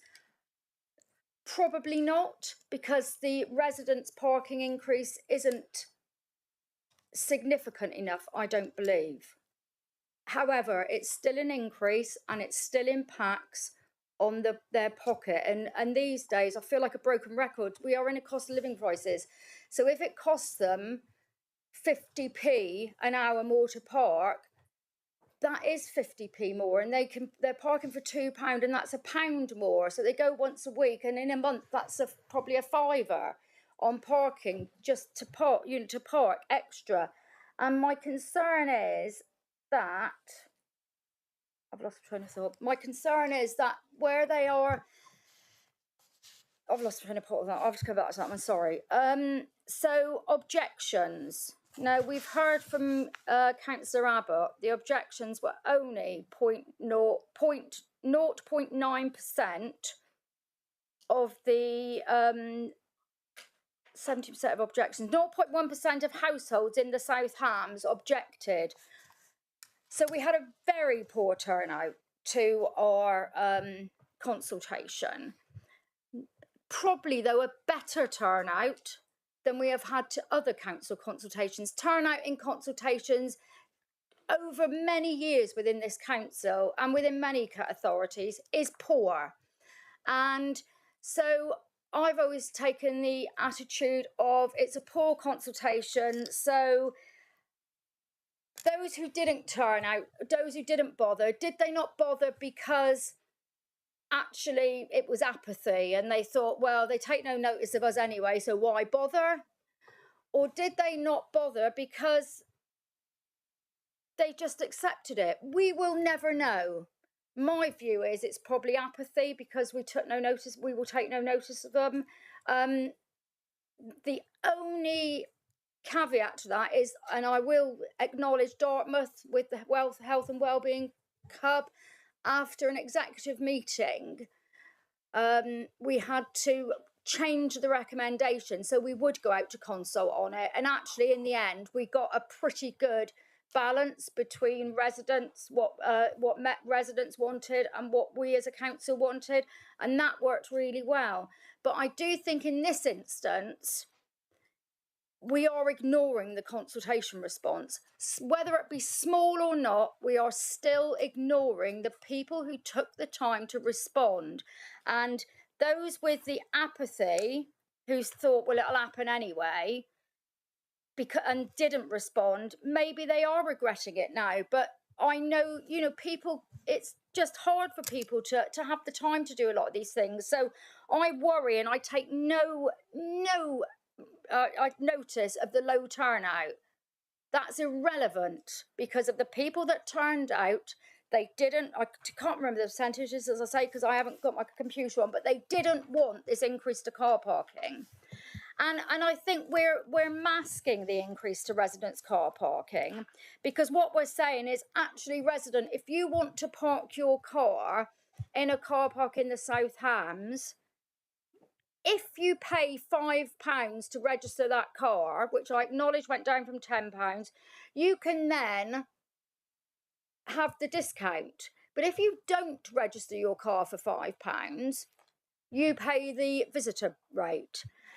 Now, some cars may be, some households may have 4 people in the household with 4 cars. That's the way we live nowadays. Children, siblings don't move out of the family home. They stay longer. So it's not a question of, oh my God, that house shouldn't have 4 cars. There are 4 adults in that house who all have a car for different reasons because people live at home a lot longer now.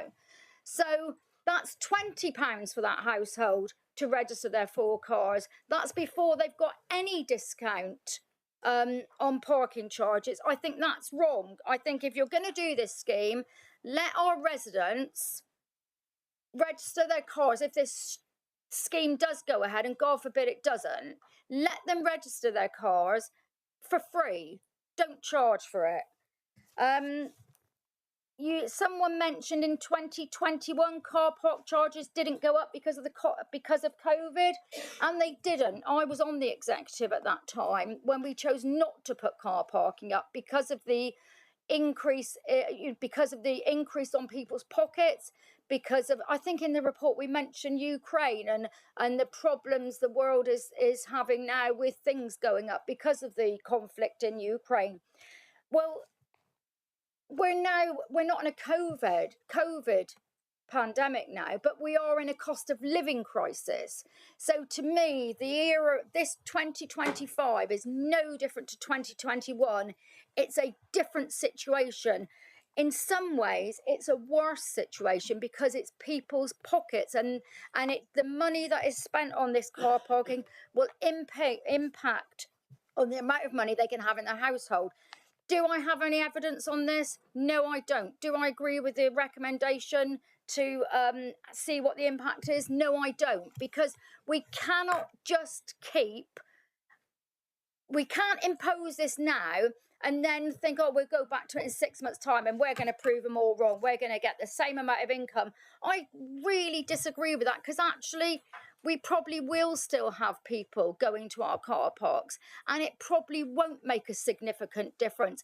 But it's perception to our residents, because we are putting up car parking charges when there is now a cost of living crisis.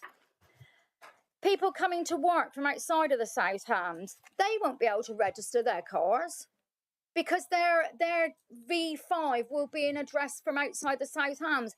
And businesses who rely on students throughout the summer to help in their shops and bars and pubs and restaurants, they rely on these students to come and help them in the summer to give their services. But they'll have to pay the visitor rate, although they will be working in the South Hams. And to me, even though they don't own the business, they're working in the business, and they're giving to the South Hams economy. So I think that's really wrong. I have another page, hang on. It's the public perception. So now we go on to visitor parking. Well, I don't know what to call the words that we're using to the impact this is going to have on local businesses. And it's not because visitors coming from out the South Hams can't afford the visitors parking. People come from areas like London down to the South Hams, and they're used to much higher parking tariffs. But that doesn't matter. It's the perception. If you're a visitor, the headlines, if you're a visitor in the South Hams, then you have to pay more to park in the South Hams because you can afford it. It's just not, it's nonsensical. It gives a bad perception. And I do believe that some businesses will get the wrath of this. They may not have a reduced income into their businesses, but what they will get is, why are we as visitors being asked to pay more so we can go and buy a loaf of bread from your shop? You know, why are we being penalised? It's perception. I'm not interested in what they do on the continent with tourism tax. I couldn't care less what they do on the continent. I can only speak about the South Hams. And if the whole of the Devon introduced a tourism tax, it would be different. But this is, in effect, a tax on tourists and visitors, and it's wrong. Hang on. No, you're all right. That little last bit was about the woods. So I just say, please, let's vote on this now. Let's not come back to it in 6 months' time to be proved wrong or right. I think that's a really, really bad way of doing things. You're asking officers to spend more money because you want to prove your point that it's not going to impact on car parking or businesses, and that's the wrong way to do it. You shouldn't want to prove your point and give officers more work. And I feel and I will absolutely be voting against this. Thank you, Nikki. I'll do it in the summing up. Yeah, Dan. Yeah, I know. I saw that. Dan. Dan. You're absolutely right. It's difficult to put prices up.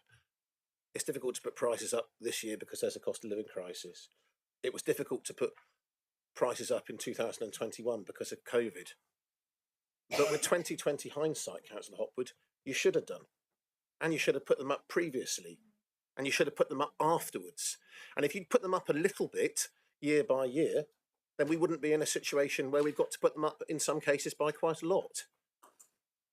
The reality is, when you have to put prices up, nobody is going to be happy. I agree with you. Consultation is a very difficult thing to get right. Apathy is going to play a big factor. But where I fundamentally disagree with you, and where I agree with Councillor Abbott, is that I think morally we are quite right to say to people, you are going to pay less for your car parking because you already pay lots more in council tax for the services that we deliver. People coming down, they are not going to be, 99% of people, if not more, are not going to be aware that they are paying more, unless you go and stand in a car park with a soapbox and tell them. because they're simply going to see the price on the app. That's the reality. I've got one or two tiny issues with tariffs, but I'm sure we'll flush those out over the course of the debate. But in general, the principle, I think there's a clear line here of whether you support or whether you don't, whether you support the principle of fairness. And I think this is about fairness. And people who work in the area and come from outside the area can benefit, as has been said by Mr. Noyce, from permits that are 80% reduced on what they would otherwise pay. Thank you, Dan. Anna. My worry. Thank you, Leader. My worry is just the lack of joined up thinking about this whole consultation. You mentioned about investment in towns, which is wonderful, but I wondered if people are aware of what the businesses are actually doing and have been doing the last couple of years. Businesses in Totnes, their income is down approximately 20% on last year, while the overheads are considerably increasing. And without a far better public transport network, people have no choice but to use their cars. So I worry for the businesses, and I wonder if there has been a proper consultation with all chambers of commerce. Thank you. Thank you, Anna. John, and then I'll come to you, Pablo. Yeah. Yeah, I did have a set of points that I wanted to make, but I've forgotten them. It's been so long. I support the car parking changes. We need charges. They definitely need to go up. We need to do that. Absolutely. I don't understand why it needs to be anything like as complicated. A lot of the problems and the issues that people are raising would be addressed by just keeping it simple, which and just having a flat rate increase. I've seen all the emails, both from Dartmouth and from Totnes Town Council. And I think this idea of a 1% response is, I don't know how that figure's been arrived at, but clearly there is an awful lot of people in each of these bodies that they're being represented by their town councils and district councils. And I would like an explanation as to why, if the consultation had been as thorough as has been suggested, that we now have these quite detailed objections coming forward, and the reallocation of car parks, etc., as to one's a long stay, and all of that is going. And these town councils that represent, across the district, they are two major urban centres. They are objecting. How come we are in that situation? I mean, there's something that seems to have gone wrong with the consultation for that to be happening. Can I just answer that particular point, John? So initially, when we went out to towns and consulted with them, we had a much bigger differential between the visitor and local rates. And the town said unanimously, we don't like it. We think that's too big. So we reduced it by a great deal. And that was our compromise, and that was listening to the consultation. They're now talking as if the consultation was about what we've done there, and they don't like that either. I think the trouble is the consultation has moved. A lot of the consultation said they didn't want to harmonise charges across the car parks. So we didn't. And now they're saying that they do.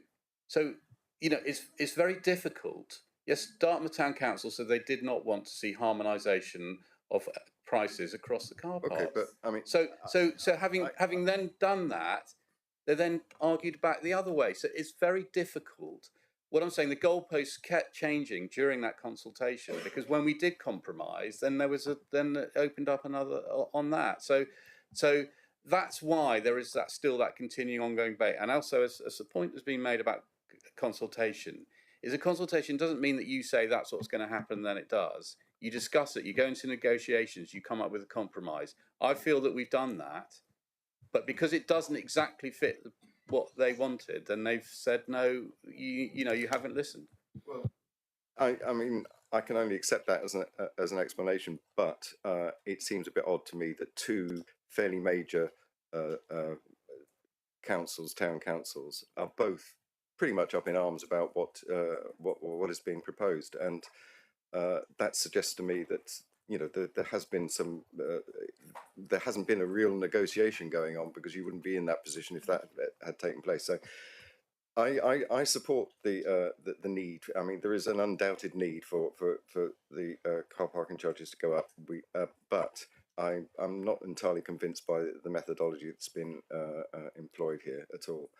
I will be supporting, and I will be supporting it, especially given Councillor Birch's amendment. But I would like to know when that review is going to take place, because we can't be doing this in 12 months' time. It's got to be in 3 months' time. So at the executive meeting on the 6th of December, we said that we would have a review which would be finalised within 9 months from the 6th of December. So we are talking, what, August?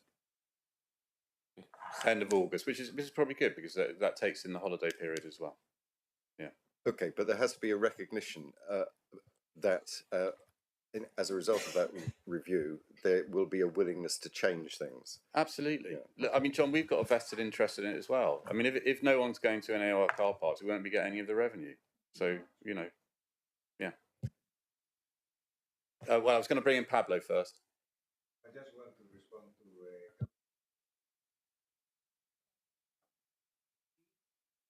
would be more worry about the people on a household with 4 cars, 4 members on the house sharing a mortgage or a rent with 4 cars. That is the people that we don't have to worry about it. I don't say that there will be increase of £5 a month for every car, but if you have 4 members in a household, all working, sharing the rent or the mortgage, sharing the council taxes, I think that we have to worry about the single parents with low incomes more than a household with 4 members that are all working.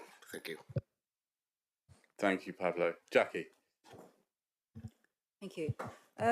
Like others have said today, I think I recognise that we need to raise the charges. I think that's fair enough. And I've sat in at particularly at Totnes Town Councils when there was the discussion, and officers and our various portfolio members came as well, and that was very much welcomed. The fact that it's still left a lot of dissatisfaction, particularly with the town councils, I think is something we need to listen to. But it's really about the complexity of the bureaucracy of this, and I think that is a real issue, because at the end of the day, it will be probably the people who can least afford to get stung who will be lost in this. And I think so. I welcome the amendment that Councillor Birch has put forward, and I hope that's something we could really look at. Maybe we need to try and be a little bit enterprising and thoughtful on this, and think about maybe a residence pass that they can just put in as they pay, or something like that. I don't know. There must be some way. There must be somebody somewhere's done something imaginative that's fairly simple and straightforward, and just overcomes the issue of not having a smartphone. Because I don't think we should be actively encouraging everybody to have a smartphone to live a normal life. It's just not right. And the other thing is, of course, that we know that we've got an older population here in terms of residents. And a lot of those older residents, we have to look at the levels of dementia in the older members of society, and struggling with bureaucracy when you're standing at a bus, trying to park and all the rest of it, and you've got, it's just confusing. It's not fair. So I think that's something I would welcome with the review, and I'll be happy to kind of listen in and participate in that.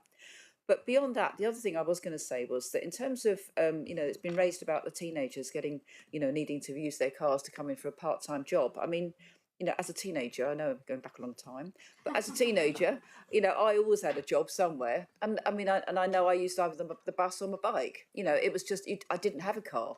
A lot of teenagers don't have cars. So I don't think the teenagers with part-time jobs are going to be so completely affected. And often they get a parent or somebody, the old parental taxi to drop them off anyway. But the other thing I was going to say was, I think there's, in terms of being enterprising, I think something we could think about in terms of helping the businesses, and I'm sure some of them would be really up for this, is to think about how they could do, say, a 50p refund if you go in their shop with your parking ticket. You can get a stamp on your parking ticket, and so you could get up to say 3 stamps on your parking ticket with 50p refund. So every shop or business you've gone into can help back, and then they're benefiting. They're benefiting the fact people are coming in.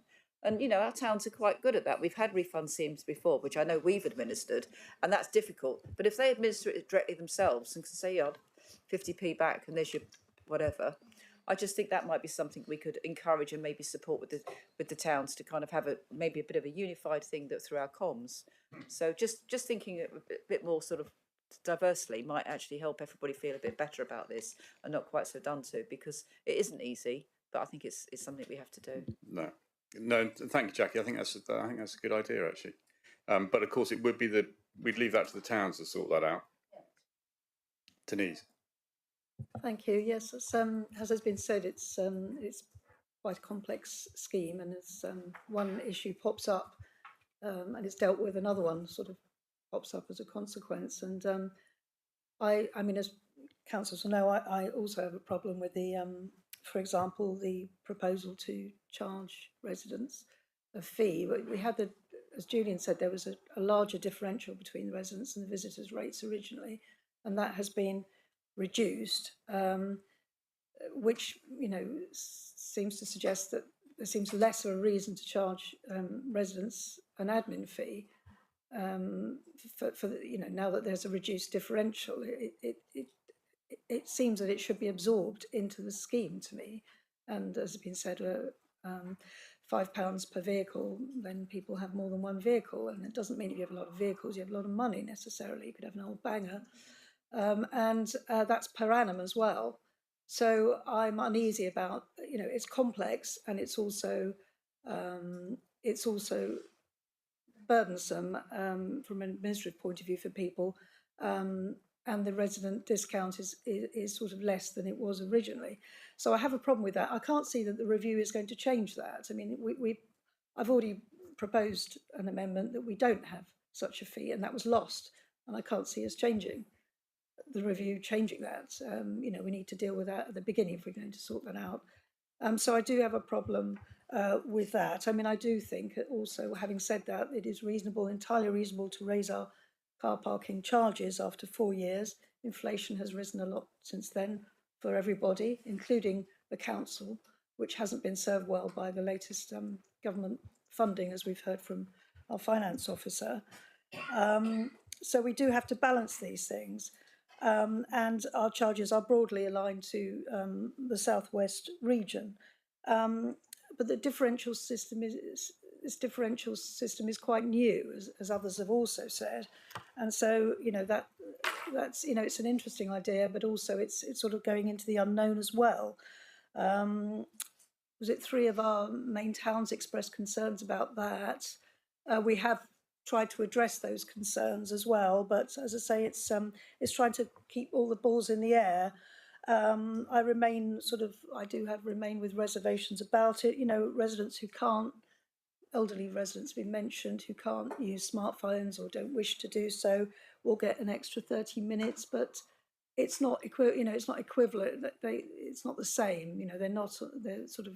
They're removed from the system in a way. They may not want an extra 30 minutes, so there's a slight problem maybe more than a slight problem with that.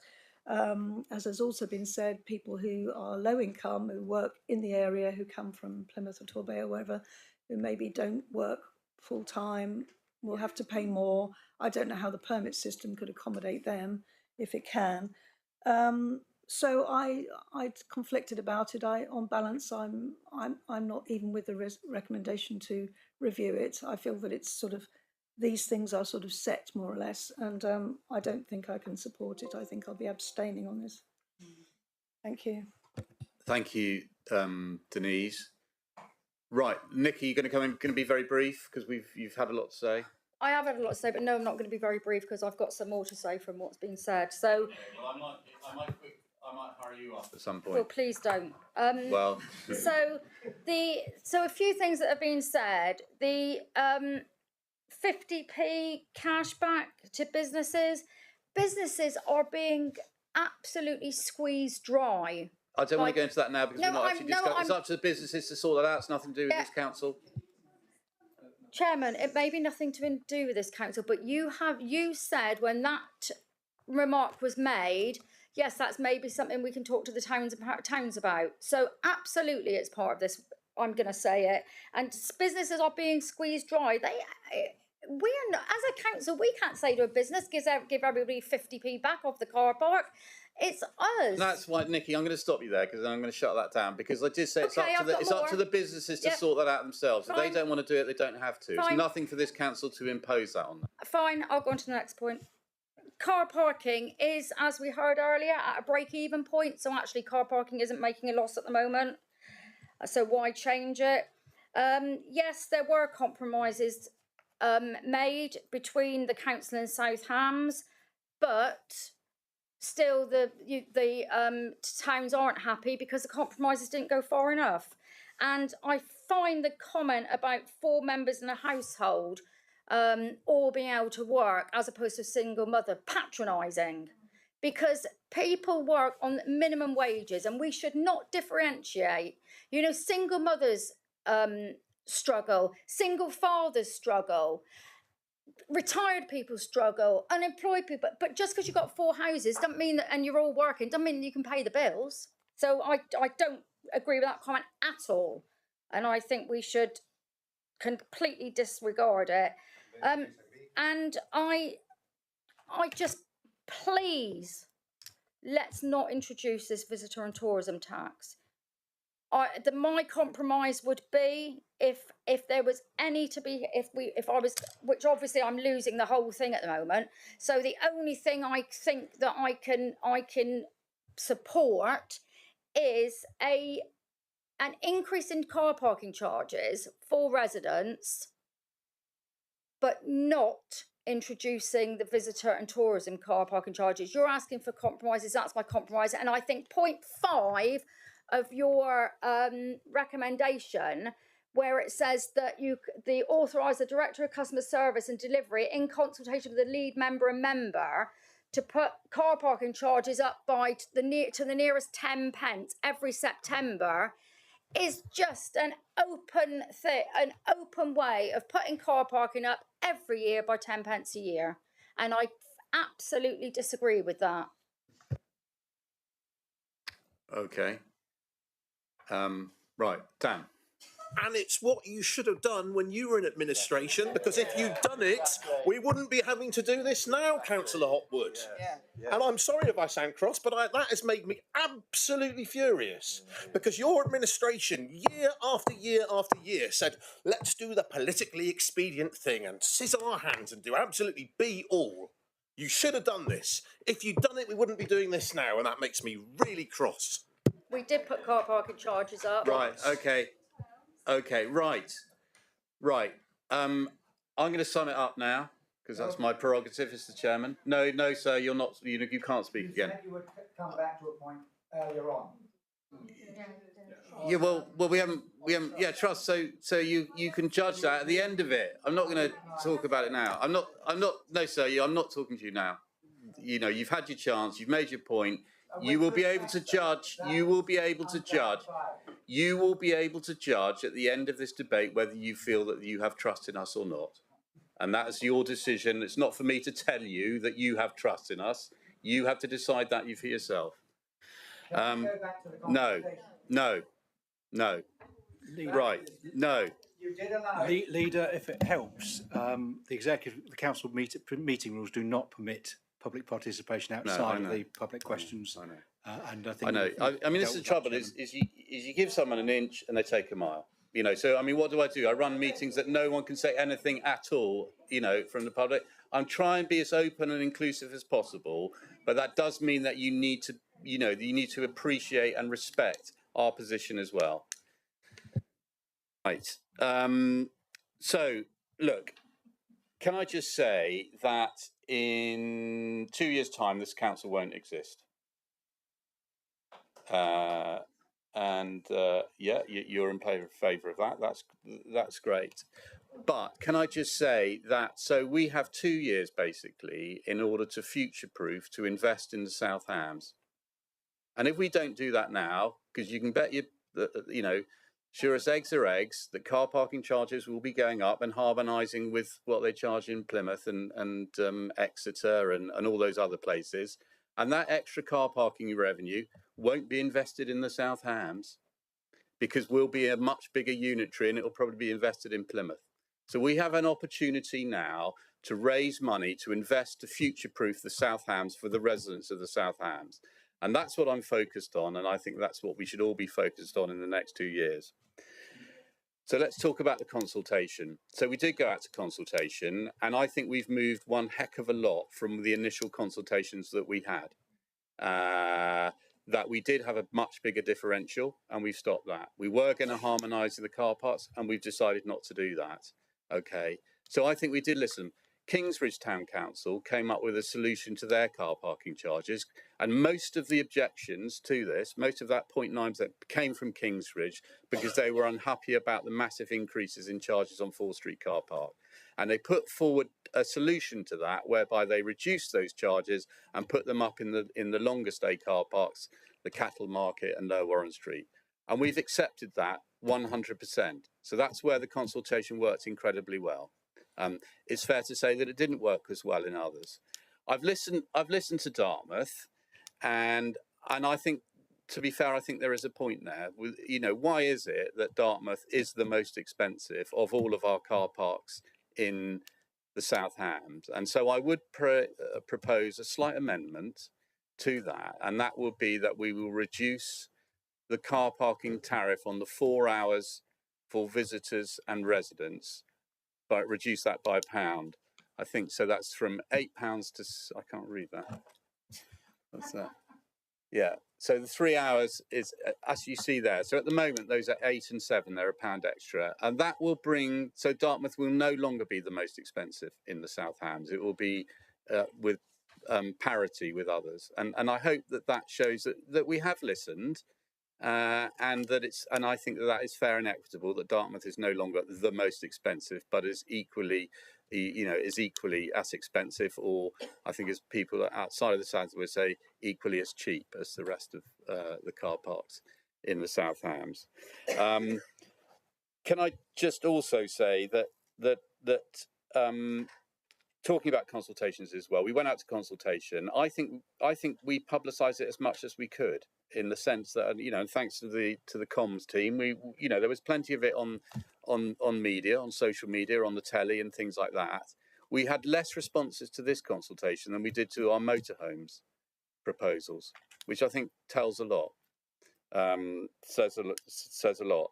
In my parish councils, when I've asked them about the differential charging, the vast majority of those councillors in those councils support it, because they understand that we're trying to support our local residents. And we think it's only fair that visitors who come here and use the services should in some way pay for those services. And that's all that we're asking, that they do that. And we are talking, let's put things in perspective now as well. We're talking about the odd 50p a pound here or there. The minimum wage is going up by 77p per hour from April. So, people, we're talking about people earning and paying things. Everything's going up, and we must remember that people's heating bills have gone up by hundreds, if not thousands of pounds. And this, and to compare that and say that this car parking by an extra 50 or a pound is massive different, I just think is we're getting things out of perspective here. That this is a small increase, an expenditure, which we wish we did not have to do, but we feel that we're in no chase, but we have to do it. So I'm delighted with John's amendment. I think that covers a lot of what we said. No, Nikki, I'm not going to take you. I want to do an amendment. Okay, you can do an amendment, and then I would also like to add that amendment that we do slightly tweak the charges in Mayors Avenue car park. Nikki, your amendment. Leader, so we haven't seconded the proposal. Okay, so with those two amendments, John's and now mine as well, and the total thing, I'll propose that all as one. Do I have a seconder for that? Yeah, thank you. Nikki. I would like to propose an amendment, and I would like to take out number 4, which is launch a residents parking discount scheme as described in section 4, and any other reference to visitor, and because I believe that's differential charging, and I would like to scrap. So I don't know how you word it, because no one will agree with that anyway. I would like to scrap the visitor and resident, the differential parking, yeah. and I accept, if I have to, the residents the parking going up, but not differential parking, and that's my Okay, so you would basically your amendment would be to delete 4. Yeah. Okay. It would just be. Yeah. So No, they would just- pay the bottom line. Just to be clear, Councillor Hotwood, just to be clear then, so we're saying delete the resident parking scheme, delete the discount, delete the 2 tariffs, and replace with a single tariff that raises the same amount of income. Nope. Okay, that's why I wanted to clarify. So what is your alternative then? My in terms of alternative the is that I don't see I need an alternative, because the car parkings are at a break-even. Car parks are at a break-even point at the moment. Well, no, Nikki, what we did is we said that's the revenue that we raised from it. We didn't say what we spend on them. That wasn't the net. That was just the revenue raised. I give up. Okay. No, but anyway, I think the point is, I think what your amendment would be was to get rid of 4. Yeah. So there would be no discount rate for residents. No, leave it as it is. I won't put my... Okay. All right. So withdraw that amendment. So we have John. Well, following on from what I said earlier, I mean, I would support and second an amendment along those lines, as long as you support the same revenue being raised as a result. Yeah. Okay. So well, there isn't agreement now. Okay. So we got a proposal, which as printed in the paper, with 2 amendments. That's one from John about a review so it's a 9 months from the 6th of December, and then mine just tweaking the top charges for 3 and 4 hours in Dartmouth Mayors Avenue. That's been proposed and seconded. Yeah, but I think, point of order, those 2 amendments you've accepted as the proposal, so it's incorporated within. That is the motion before the council. Don't think we need to debate the amendments, because they're part. What we're considering is the emerging amendment. But that's been from that's dropped now, which seems to come and go like the tide. No, look. Anyway, no, there is no amendment from Nikki, so we'll leave that. So it's that with the 2 amendments in there. So can I have a show of hands? Those in. Sorry, were we not adding a date into when it was going to be reviewed to make sure it doesn't get lost? Well, it's already in the previous report. Can I clarify? It's already in the previous report. It makes reference to the executive meeting on the 6th of December. That provides a timescale. So by putting a time period, you're just duplicating what was in the meeting. So there's no need to put. Okay, thanks. Is that Nadine? Yeah. Okay. Right. So can I see a show of hands? All those in favour of the proposals as amended and proposed and seconded. That's 6 in favour of the 6 recommendations. Thank you, Leader. And those against? With 1 against. And those abstentions? With 2 abstentions. Okay, lovely. So that proposal is passed. Thank you all very much. Thank you for all the residents and pressure groups that have come to listen to that debate. And I hope you realise it's not easy for us either. But thank you all. We have a 10-minute break now.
Right.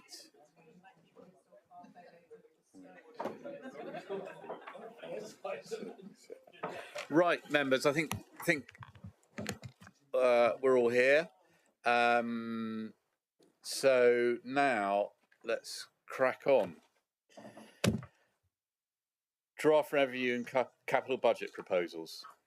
So we've had the advisory committee, which is very good, and I had a good debate there on a couple of things. They had one amendment that was lost. That was about the transfer of the second-home council tax money, and then there was also an amendment. Have you got it up there? Yeah. Yeah. To be spent as soon as practically possible. I'll let Denise go into details on that, but personally, I haven't got a problem with that at all. I think that is absolutely what we should be doing. Yeah.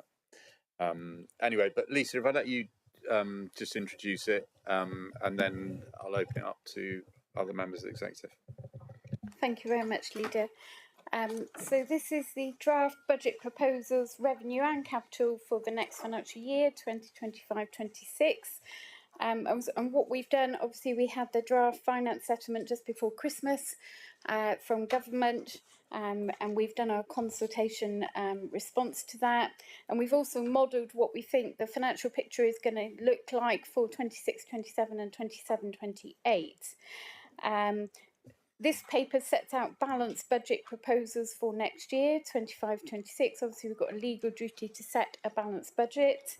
And for 26-27, we are anticipating a budget gap of 3.4 million and a further budget gap in 27-28 of 2.9 million. And the main reason for that is because in the finance settlement, some things were announced, such as Rural Services Delivery Grant. That's a grant that the council used to receive 550,000 from every year. That has been withdrawn by government, so we're not going to receive that grant going forward. It was also announced that this is the last year of the New Homes Bonus funding. So in 26-27, we won't have that just under £1 million to be able to fund our revenue-based budget with from the New Homes Bonus funding. So that's what's significantly increasing the budget gap for 26-27. And we know that government are going to do local government reforms in 26-27. And our fear is that we will lose even more funding in that financial year. As we can see that certainly in the settlement for next year, government announced a new recovery grant, which was 600 million, and unfortunately we haven't received any allocation from that at all. And we can see the largest allocations have actually gone to metropolitan districts nationally. There was a meeting of the Budget Advisory Committee on the 16th of January, and that was to seek the committee's view on the contents of the draft revenue and capital budget proposals, and a copy of those minutes was circulated to all members. So just looking forward in the report in section 2, we set out the background to our financial sustainability going forward. If we go all the way back to 2009-2010, the council used to receive core government funding of around about £4 million every year from government. That has been reduced to practically nil now, and for next year we will only get 168,000 of core funding, which is called Revenue Support Grant. Moving forward, we can see that actually by working in partnership with West Devon Borough Council, that has allowed South Hams to achieve annual savings of 3.9 million. So that's significantly helped us by sharing services with West Devon. In 2.10, we've set out our financial assumptions for not only for next year, but for the years going forward. And on page 122, we've just listed there what some of the additional costs are that we know the council is going to face for 25-26, and those total 3.98 million. And I've set out what some of the larger areas are on that. Just wanted to highlight about the national insurance costs as well. So the Chancellor announced there would be additional employers' national insurance costs. It was also announced that we were going to be compensated for that, but actually in the modelling that we've seen, and we're waiting to hear the final allocation, but we think our additional costs are going to be £410,000, and it's likely the amount that we will be reimbursed by government is only going to meet a third of that cost. So 267,000 additional cost is what we are expecting will fall on the council from the employer's national insurance increase in costs. We talked previously about temporary accommodation costs. We've got additional costs in waste and cleansing. And we have made assumptions going forward about things like the pay award and also modelling income targets for things like planning income. Moving forward in terms of savings and additional income, that totals 3.3 million, and there's more information in the report with regards to that. And I've also put a section there about our changes to grant income and funding sources.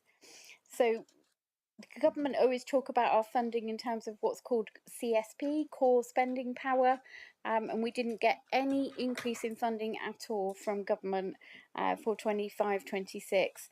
And although there was a nil increase in core spending power, even that makes an assumption that the council will increase its council tax by the maximum of 2.99%.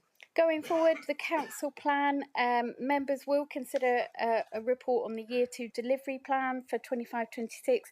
This isn't part of this report. That will be a separate report to the executive on the 6th of March, and that will come to council on the 20th of March. So it will still be agreed before the start of the next financial year, but because we would be allocating one-off amounts of funding, it doesn't affect the setting of the normal revenue base budget. I've set out there a section on reserves and done some reserves modelling, looking at what I think will happen to reserves going forward to March 26, and we are assuming or modelling that they will actually, our reserves will decrease to about 12.8 million by the end of March 26. I'm very happy to take questions on the report. Thank you, Leader. John. As this is just a recommendation to full council, so we're not the only decision we have to reach today is whether or not this should go to full council. One clearly has to, whether we like it or not. It seems to me that we should, if there are to be a debate on that, why have the debate twice? Let's have the debate at full council, bearing in mind that the Budget Advisory Committee last week effectively agreed with this subject to the slight amendment. So all I would suggest is this is not a matter that we need spend a lot of time on today, because quite clearly there will be another opportunity on the 13th of February. Thanks, John. I mean, but yeah, fair point. But it doesn't stop anyone who's got comments that maybe it should be different. Absolutely, as members of the executive, you have that second opportunity. Really directing it towards Nikki. Okay, no, that you shouldn't have done that, John, because now I don't think she was going to say anything, but now I'm sure she will. Jackie, did you want to? I was just going to say I support that proposal, that we actually should just move on. Denise. Before we move on, can I just suggest an amendment to recommendation 5, which has already been, there we are, that is it. Thought transference between me and Darryl there. As was mentioned earlier in the meeting, just some sort of reassurance to councillors and the public that there are specified items that we do want to pursue, rather than just sort of saying it from a general point of view.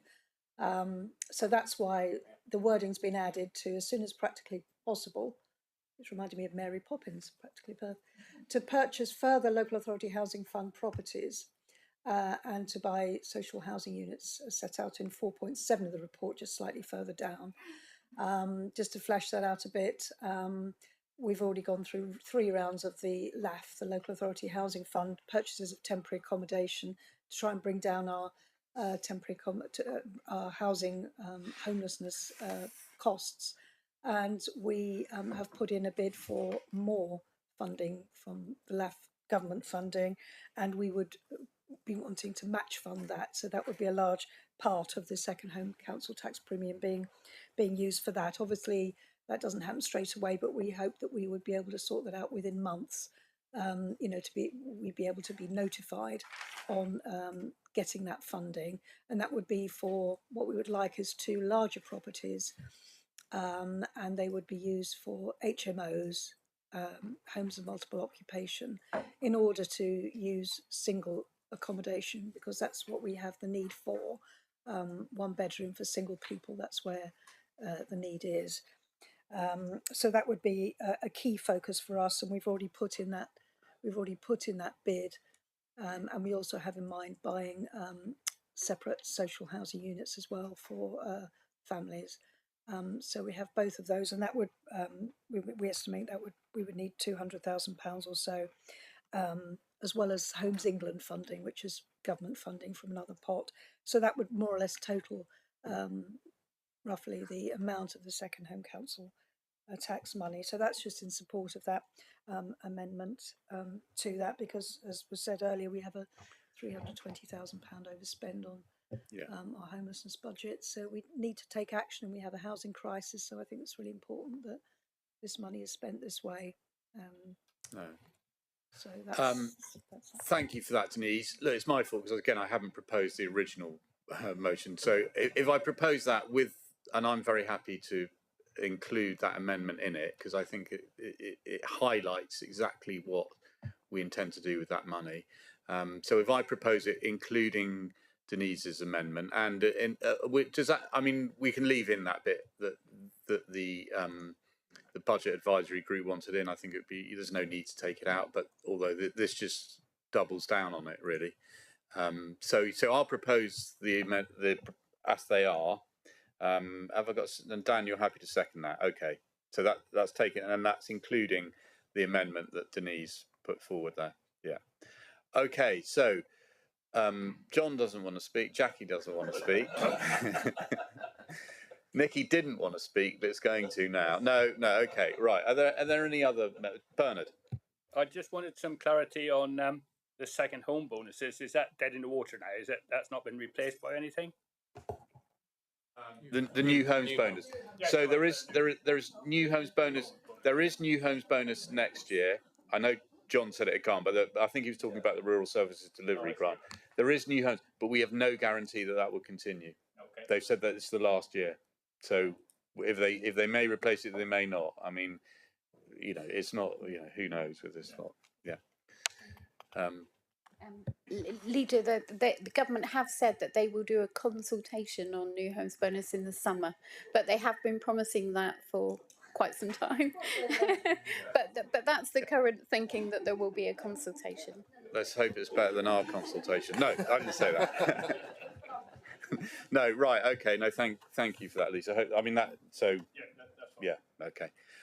Any other members? I mean, this is a recommendation that, as John says, that it goes to full council, so it doesn't even mean you don't even necessarily have to agree with it, but we will debate it at full council at budget in February. So I propose a second. Can I show all hands all in favour, please?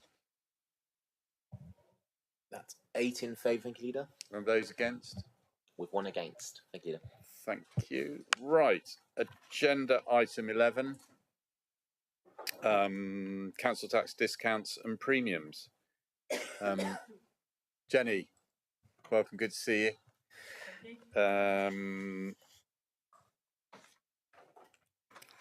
Yeah, I mean, is this something that we have to do, or we just choose to do it?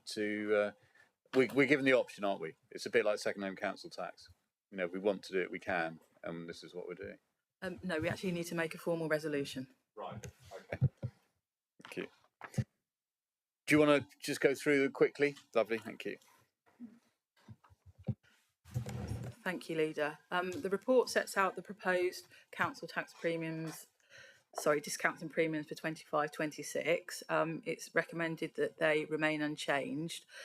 And the report also confirms the council's intention to implement a 100% second homes premium from the 1st of April 2025, recognising the impact second homes have on the local housing market.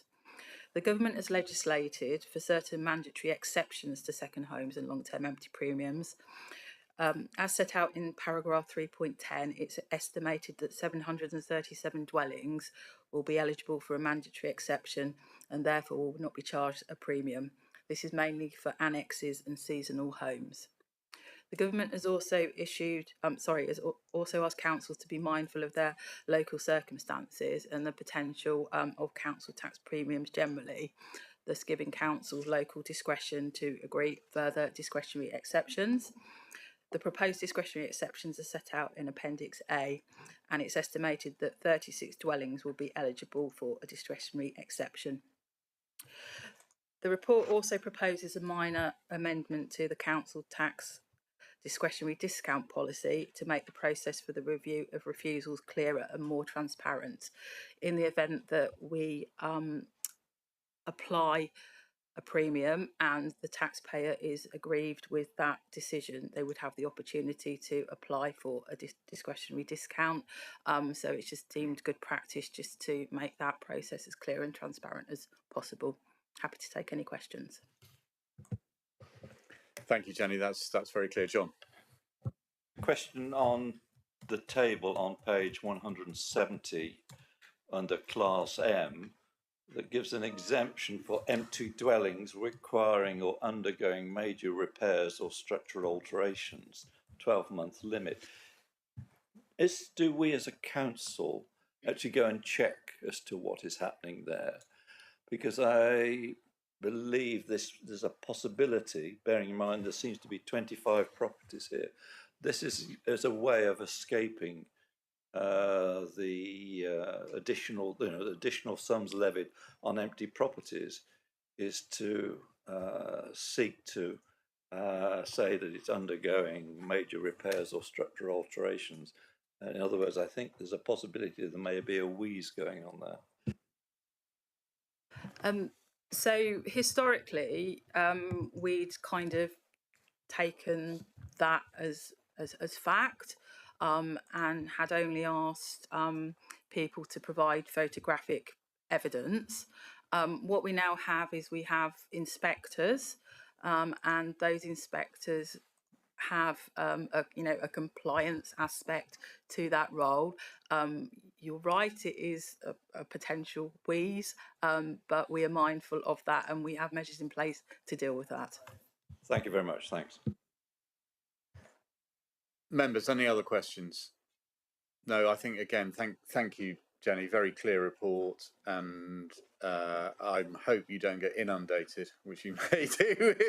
Yeah, because the council tax bills don't go out, but when they do, I'm sure you're going to have a big intro. Just on that, and so the discretionary, and at the moment that is an officer panel that would decide on that. Is there any way that members would be involved in that at all?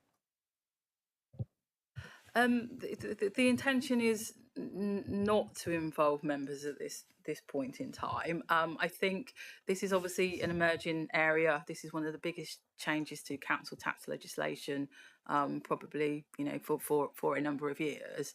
I think what we'll probably do is just sort of see how it goes, and then obviously if members would want some input, sort of in terms of something similar to the rate relief panel for business rates, obviously we could consider that. No, thank you. I mean, inevitably we're going to be lobbied as local councillors. I mean, I have already on a number of occasions. I think from what Jenny's saying, we need to forward that, make sure that it may be because they've already tried and be rebuffed by you, so they've come to us. But just in case, make sure that Jenny and her team are aware of any of those people who think they should have some kind of relief from it. Steve. Just on that, members, just to remember that it would be helpful if you didn't comment with your opinion on that point and just forward it to Jenny's team for a professional view. Then, by all means, have a conversation with Jenny's team. But it's sometimes not helpful if a member says, yes, I agree, when in reality, I've got a particular instance of a case in one of our neighbouring authorities where that has happened, and it is pretty clear that they should be paying. But unfortunately, a member has interjected. Yeah, So you're going to have to keep Mandy under control there. No, no, that's great. Thank you for that. And I think hopefully that maybe something can go out in the members' bulletin to that extent. That I think you need to be careful not to be a hostage to fortune here, because the last thing Jenny needs is somebody saying, "Well, my councillor says I shouldn't pay. Therefore, why are you?" Yeah. We all know. Anyway, great. So I will propose the recommendations, and actually, once again, these are recommendations that will go to full council. So, but I'll propose that. Do I have a second for that, Dan? Can I see all those in favour? Please show. That is 8 and unanimous. Thank you, Leader. Yeah, thank you very much. Right, agenda item. no, it's just that Nadine said 9, but actually John's left. John's left. Yeah. So agenda item 12, which is, let me just get that.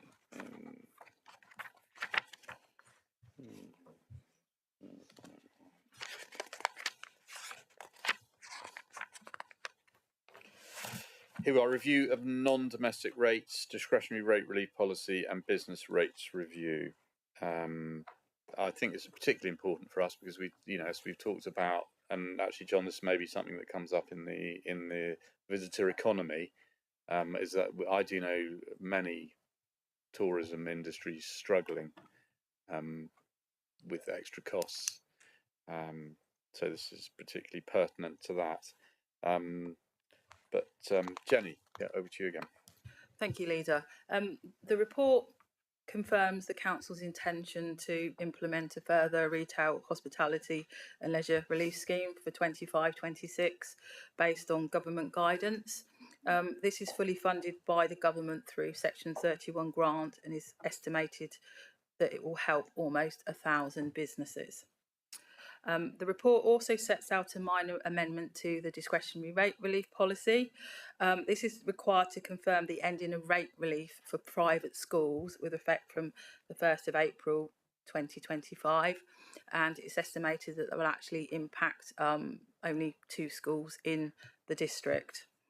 The report also provides a brief update on proposed changes to business rates for 26-27, which predominantly focus on the retail and hospitality and leisure sector, and officers will of course bring further member updates forward as and when required. Thank you. And there's no substantive change to that we're through this paper. No, in terms of retail, hospitality and leisure, we just need to make that decision annually. For discretionary rate relief, it's just the only changes in relation to private schools, and removing a relief that will no longer exist in relation to local newspapers. Okay. Members, any comments, ideas, thoughts? No? Well, I will propose the recommendations as they are. Do you have a second? No, sorry, Jackie. I just wanted to double check. The private schools doesn't include academy schools, is that correct? That is correct. It doesn't include academies. Okay, good. Right, so I'll propose that. Seconded by Dan. All those in favour, please show. That's unanimous. Thank you. Lovely, thank you. Agenda item 13. I think it's you, Denise. Unlucky for some. Right? Yeah, so this is a very good news story. Thank you, Jenny. Welcome, Alex. Very good news story.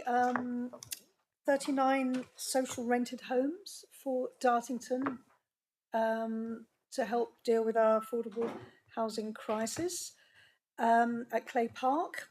And we're asking for approval for £300,000 Section 106 money from the Budgeons redevelopment in the centre of Totnes to contribute to developing this scheme.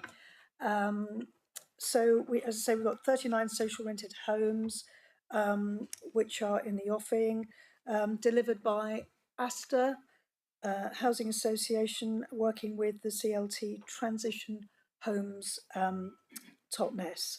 And I believe this has been a long-standing wish of the community to get this project off the ground for many years, but now it's come together for local residents, and we're asking for this money to get it completed.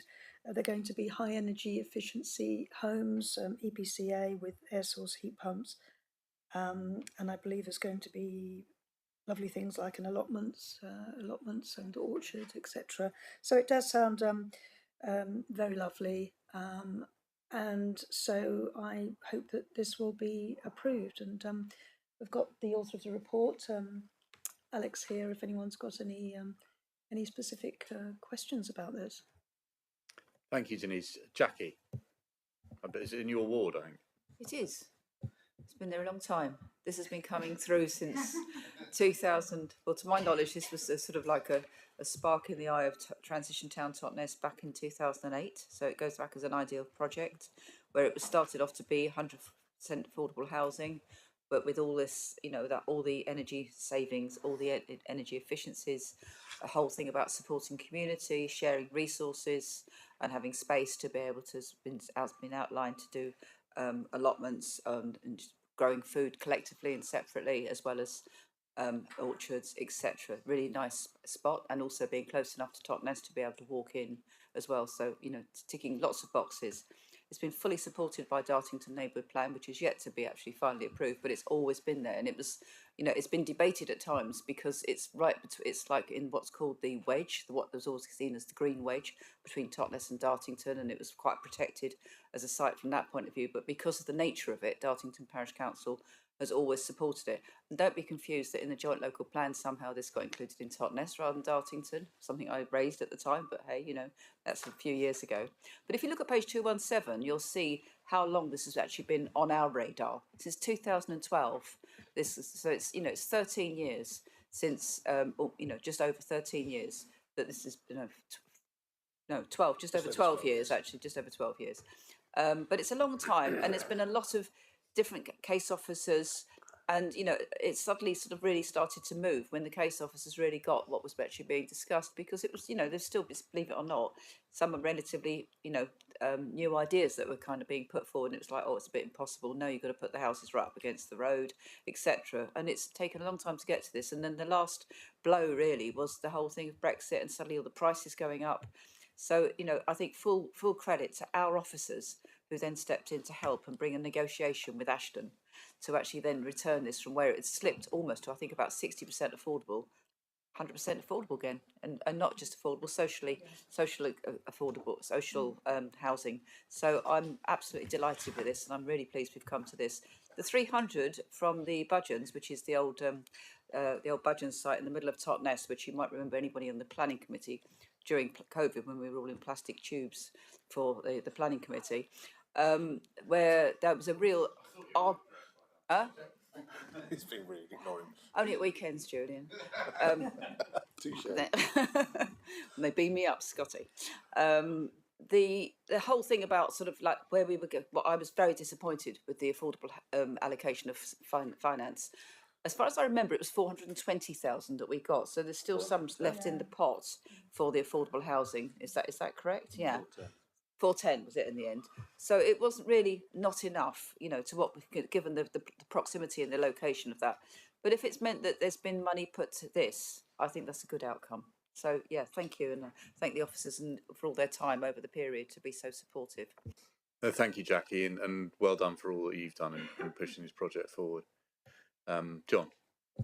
And this is a good news story, and it's great that it's going forward. I think what's interesting is the item 2 of the recommendation, which says there's 300,000 from the Budgeons planning application. This was an application made by Churchill Homes, and in their application in the application there was nothing at all for affordable housing. They said that they brought out the old excuse of viability, etc., etc. So I think it's thanks to officers and local members and the town council for making certain that there was an element of affordable housing contribution, which, as I mentioned, was 410. One thing is, can we make certain that this council does make certain that it does get some credit for moving this forward? There was an article in last week's local papers about this, about it all happening, etc. Not one dot, we as a council were not mentioned at all. So I think it's important that we are making, our contribution is making this happen. So can we make certain that we do get some credit for it? No, fair enough, John.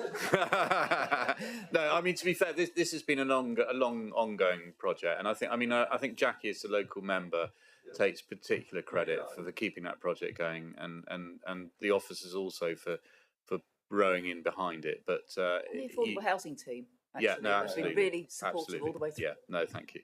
Yeah, sorry, Denise, and then I'll come to you, Nikki. Yeah, so I just say there's a press release going out this afternoon. Okay, good. On this, and just wanted to say particularly Alex put forward this report as it's an excellent report, and she's an excellent officer, and just want to say publicly how she's going to be leaving at the end of the month, sadly.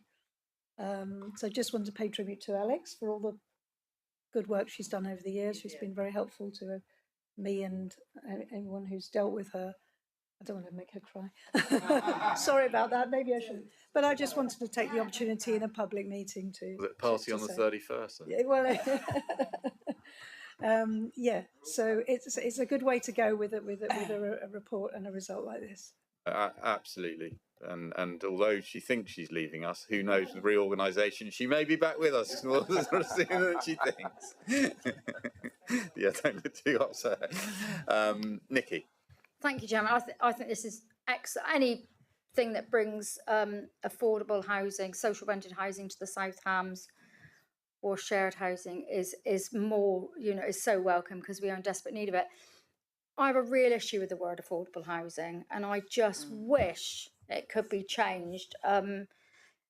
People who don't know tend to think of us as, if we deliver affordable housing, we're going to deliver an open market house that's a third of the cost it should be, so they can afford to buy it, and quite rightly so. That's what affordable housing. That's actually what it means to me as a just person. I wish we could use another name for it. I know we can't, because it's a directive of the previous government to use the word affordable housing, which covers social rented and what's the shared ownership. But I think we need to make people aware that affordable housing doesn't mean what we think it means. It means, so, the other. So I don't know if we could do some PR around that, because it is an issue, the word affordable housing. Yeah, no, absolutely, Nikki. I mean, it's one of those definitions that successive governments have just totally redefined what that word means. But I mean, what I think is really it's great that it's going to be 100% whatever, and it's included socially affordable rather than, or social rented rather than affordable rented. So I think that's even lower. That's 60% of open market. So that's great news. And anyone else? Denise, do you want to propose the recommendations? Oh yes, that would be a good idea, wouldn't it? Yes, I would like to propose that recommendation. And Jack, do you want to second those? It's just a local member, yeah. Okay, so can I see all those in favour, please show? That's unanimous. Thank you, Leader. And I think it was absolutely right, Alex, that you sign off with South Hams, or at least the executive, in such a positive report. Well done, and thank you for all the work that you've done. Thank you very much.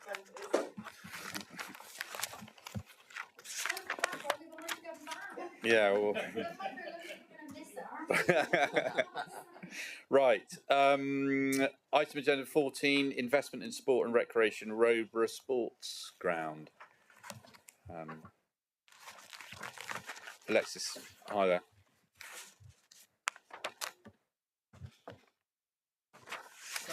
I'll at least start. Yeah. Thank you, Alexis, for working on this, and you'll be able to talk to it in the detail that it deserves. So we're fortunate again to have a further tranche of S106 money, and we know that there's, of course, member interest in the detail and the operation, and that's there in the recommendation, so that will be key to the actual implementation, we understand. So, Alexis, do you want to say more? So this Section 106 allocation is proposed for the Roborough Sports Ground. It's an allocation which has come from a development just on the edge of Tamerton Foliot, and the allocation is £100,968.97. We're proposing it towards the refurbishment and extension of the pavilion at the sports ground.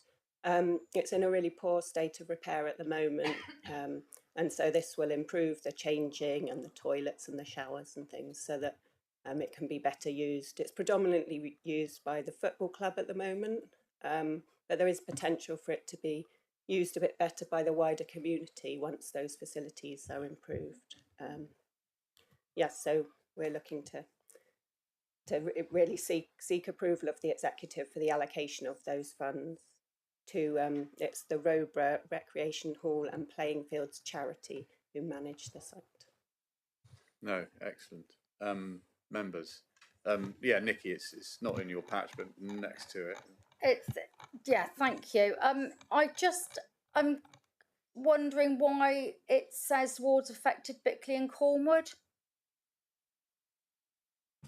Is my first question. I believe it sits in the Bickley and Cornwood ward. It's certainly in Bickley Parish Council area. Yeah, it's in Bickley Parish Council. It's in the Bickley Parish, but your Woolwell is within that.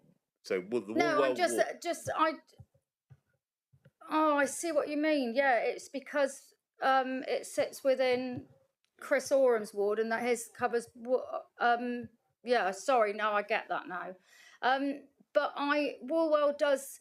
So this ground is for, and it's specific in the deeds of when the ground was bestowed upon the recreation area, that it was for residents of the parish of Bickley, of which Woolwell ward comes into them. Cornwood doesn't, so but that's obviously a crossover boundary for Chris Oram. But what I'm asking is, it says in the event of the project not going forward, the local ward members. Now, the local ward member is Councillor Oram. I'm not the local ward member for Bickley and Cornwood, but I would ask to be involved in that if it didn't go through, purely because of my knowledge of the area. And it is, if it was going to be used by anybody, it would be used by the residents of Woolwell, because there are younger, although there are more younger people coming into Roborough, the majority of residents who are South Hams would be in the Woolwell ward. Victor, do you want to? And indeed, it's plural, so it's the ward members. We understand. But I'm not in the Bickley or Cornwood ward. I'm in the Woolwell ward. So if it could be changed to including the Woolwell member. Oh, you've just changed it. Yes. Did you? So where is it? I think if that were to be the case, it would need to specifically state, because at the moment I would go to. Yeah. Yeah, the ward that it's in. But I mean, Woolwell is in the Bickley parish as well. Yeah. So I'm happy with that if everyone else is. And it's put and it specifically says Woolwell, so that's you, Nikki. With the local ward members for Bickley and Cornwood and Woolwell wards. Yeah, whatever. Who knows? I'm not too worried about that. The odd S. No, I was worried that you were going to have another councillor in the Woolwell ward. Yeah, well, why not? Anyway, no, thank you for that. Yeah. Yeah, Victor. Sorry to be pedantic, Darryl. But if you were to put a comma after Cornwood, it would make that a list of a sequence of ward members, there being 2 in the sequence. Excellent. Good. We're there. Yeah. Alexis, thank you very much. I mean, I think it's good. Dan.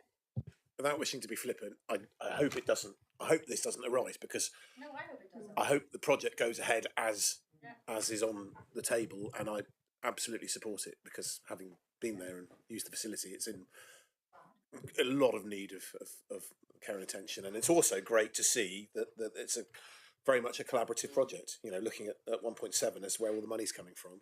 You know. Sorry, could the same apply to number 2, please? Woolwell in there as well.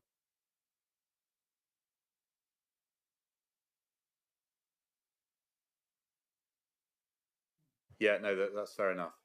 Can I just also say, just as an aside, while Darryl's doing that, is that also it's really important that these 106 monies are spent in the South Hams, because when we disappear in 2 years' time, that 106 money won't be spent where we want it. Can I just ask Councillor Hopwood, in the spirit of fairness, could I just ask a question? If the boot was on the other foot, would you be happy if Councillor Oram was consulted if it was a matter of I'll answer for you, Nick. Of course she would. Kind of you, Leader. Thank you, Councillor Brazil. That's very kind of you. I was just going to say that these funds were specifically allocated for 2 sites, so either the Roborough Sports Ground or a site, Aylesbury Crescent, which is actually in the Plymouth City Council area. There is a project at that site as well, but it's not ready to progress, and we've spoken to Plymouth officers and they're aware that we're allocating this money in the South Hams. The group that managed the site have put in a good Section 106 application, and they've worked with the Devon Football Association to make sure the plans meet their requirements, and they're about to submit their planning application, for which I've seen all the documentation, so I can share that with you, Councillor Hopwood and Councillor Oram. Thank you. Excellent. Well done on that. Good. Right. So, who wants to propose this? Nikki, do you want to propose it? And Victor, you happy to second it? Yeah. All those in favour, please show. Lovely. Thank you very much. That's unanimous as amended. Thank you, Leader. Right. Agenda item 15. I think this is one for you, John. Right. This is a recommendation concerning a property consisting of several flats that is adjacent to the Lamb in Totnes. It has a very complicated history, which has been not been very helpful in the past when it comes to managing the property. I think Mr. Fairburn should be thanked for sorting this out, and the recommendation, if accepted by this committee, will hopefully put the management of this property and the accommodation it provides on the straight and narrow, and because it's been quite a challenge over the last few years, so I'm sure you don't want to hear the history of it, because if you do, you better set aside probably an hour. So I don't know whether Mr. Fairburn wants to add to what I've said. No, Leader, I think, other than to say this is of equal vintage to Clay Park. Oh, okay, good. Well done for sorting it out, and thank you for that. So, members, any comments on this? Jackie? I raised this at the last time we talked about this informally, but I think in the interest of the public, we should be transparent and just say that we're aware that our CEO, Andy Bates, actually occupies one of the properties there, and one of our board members, Georgina Allen, also owns a property there. I think it's only fair that we should say that, so otherwise it's on the table, so we're all aware of it as councillors making a decision we make. I know it has no impact, but I think it's important we just say it. Well, it's been said now, but I think we've all noted that. I'm sure if there were need, of course, none of them are taking a decision here, but I think that's fair enough. But I don't think we don't need to declare any interest there. No, Leader. No. Okay. Anyway, it's been raised now, so you can't unhear what's been said. But anyway, thank you for that, John. I move the recommendation. Yeah. Do I have a second of that, Nikki? All those in favour, please show. That's unanimous. Thank you, Leader. Thank you. Right. Now going to do the divide the agenda because we're going into procurement contract. So to consider the following resolution to exclude the public and the press, that in accordance with section 100A(4) of the Local Government Act 1972, the public and press be excluded from the meeting during consideration of the following items of business in order to avoid the likely disclosure to them of exempt information as defined in paragraph 3 of part 1 of schedule 12A to the Act. So I'll propose that. Can I have a seconder? All those in favour, please show. That's carried for part 2.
meeting, we haven't all agreed on everything, but we've come to our decisions, and the good news is that we can do it all again at the full council meeting in February. Right, so I will officially declare. Oh, sorry. No, keep them waiting. They're hanging on. I'll get a phone call tomorrow. I'm still waiting. We're on to you. Oh, right, okay. Sorry, yes, I'm going to officially close the executive meeting. Thank you all very much.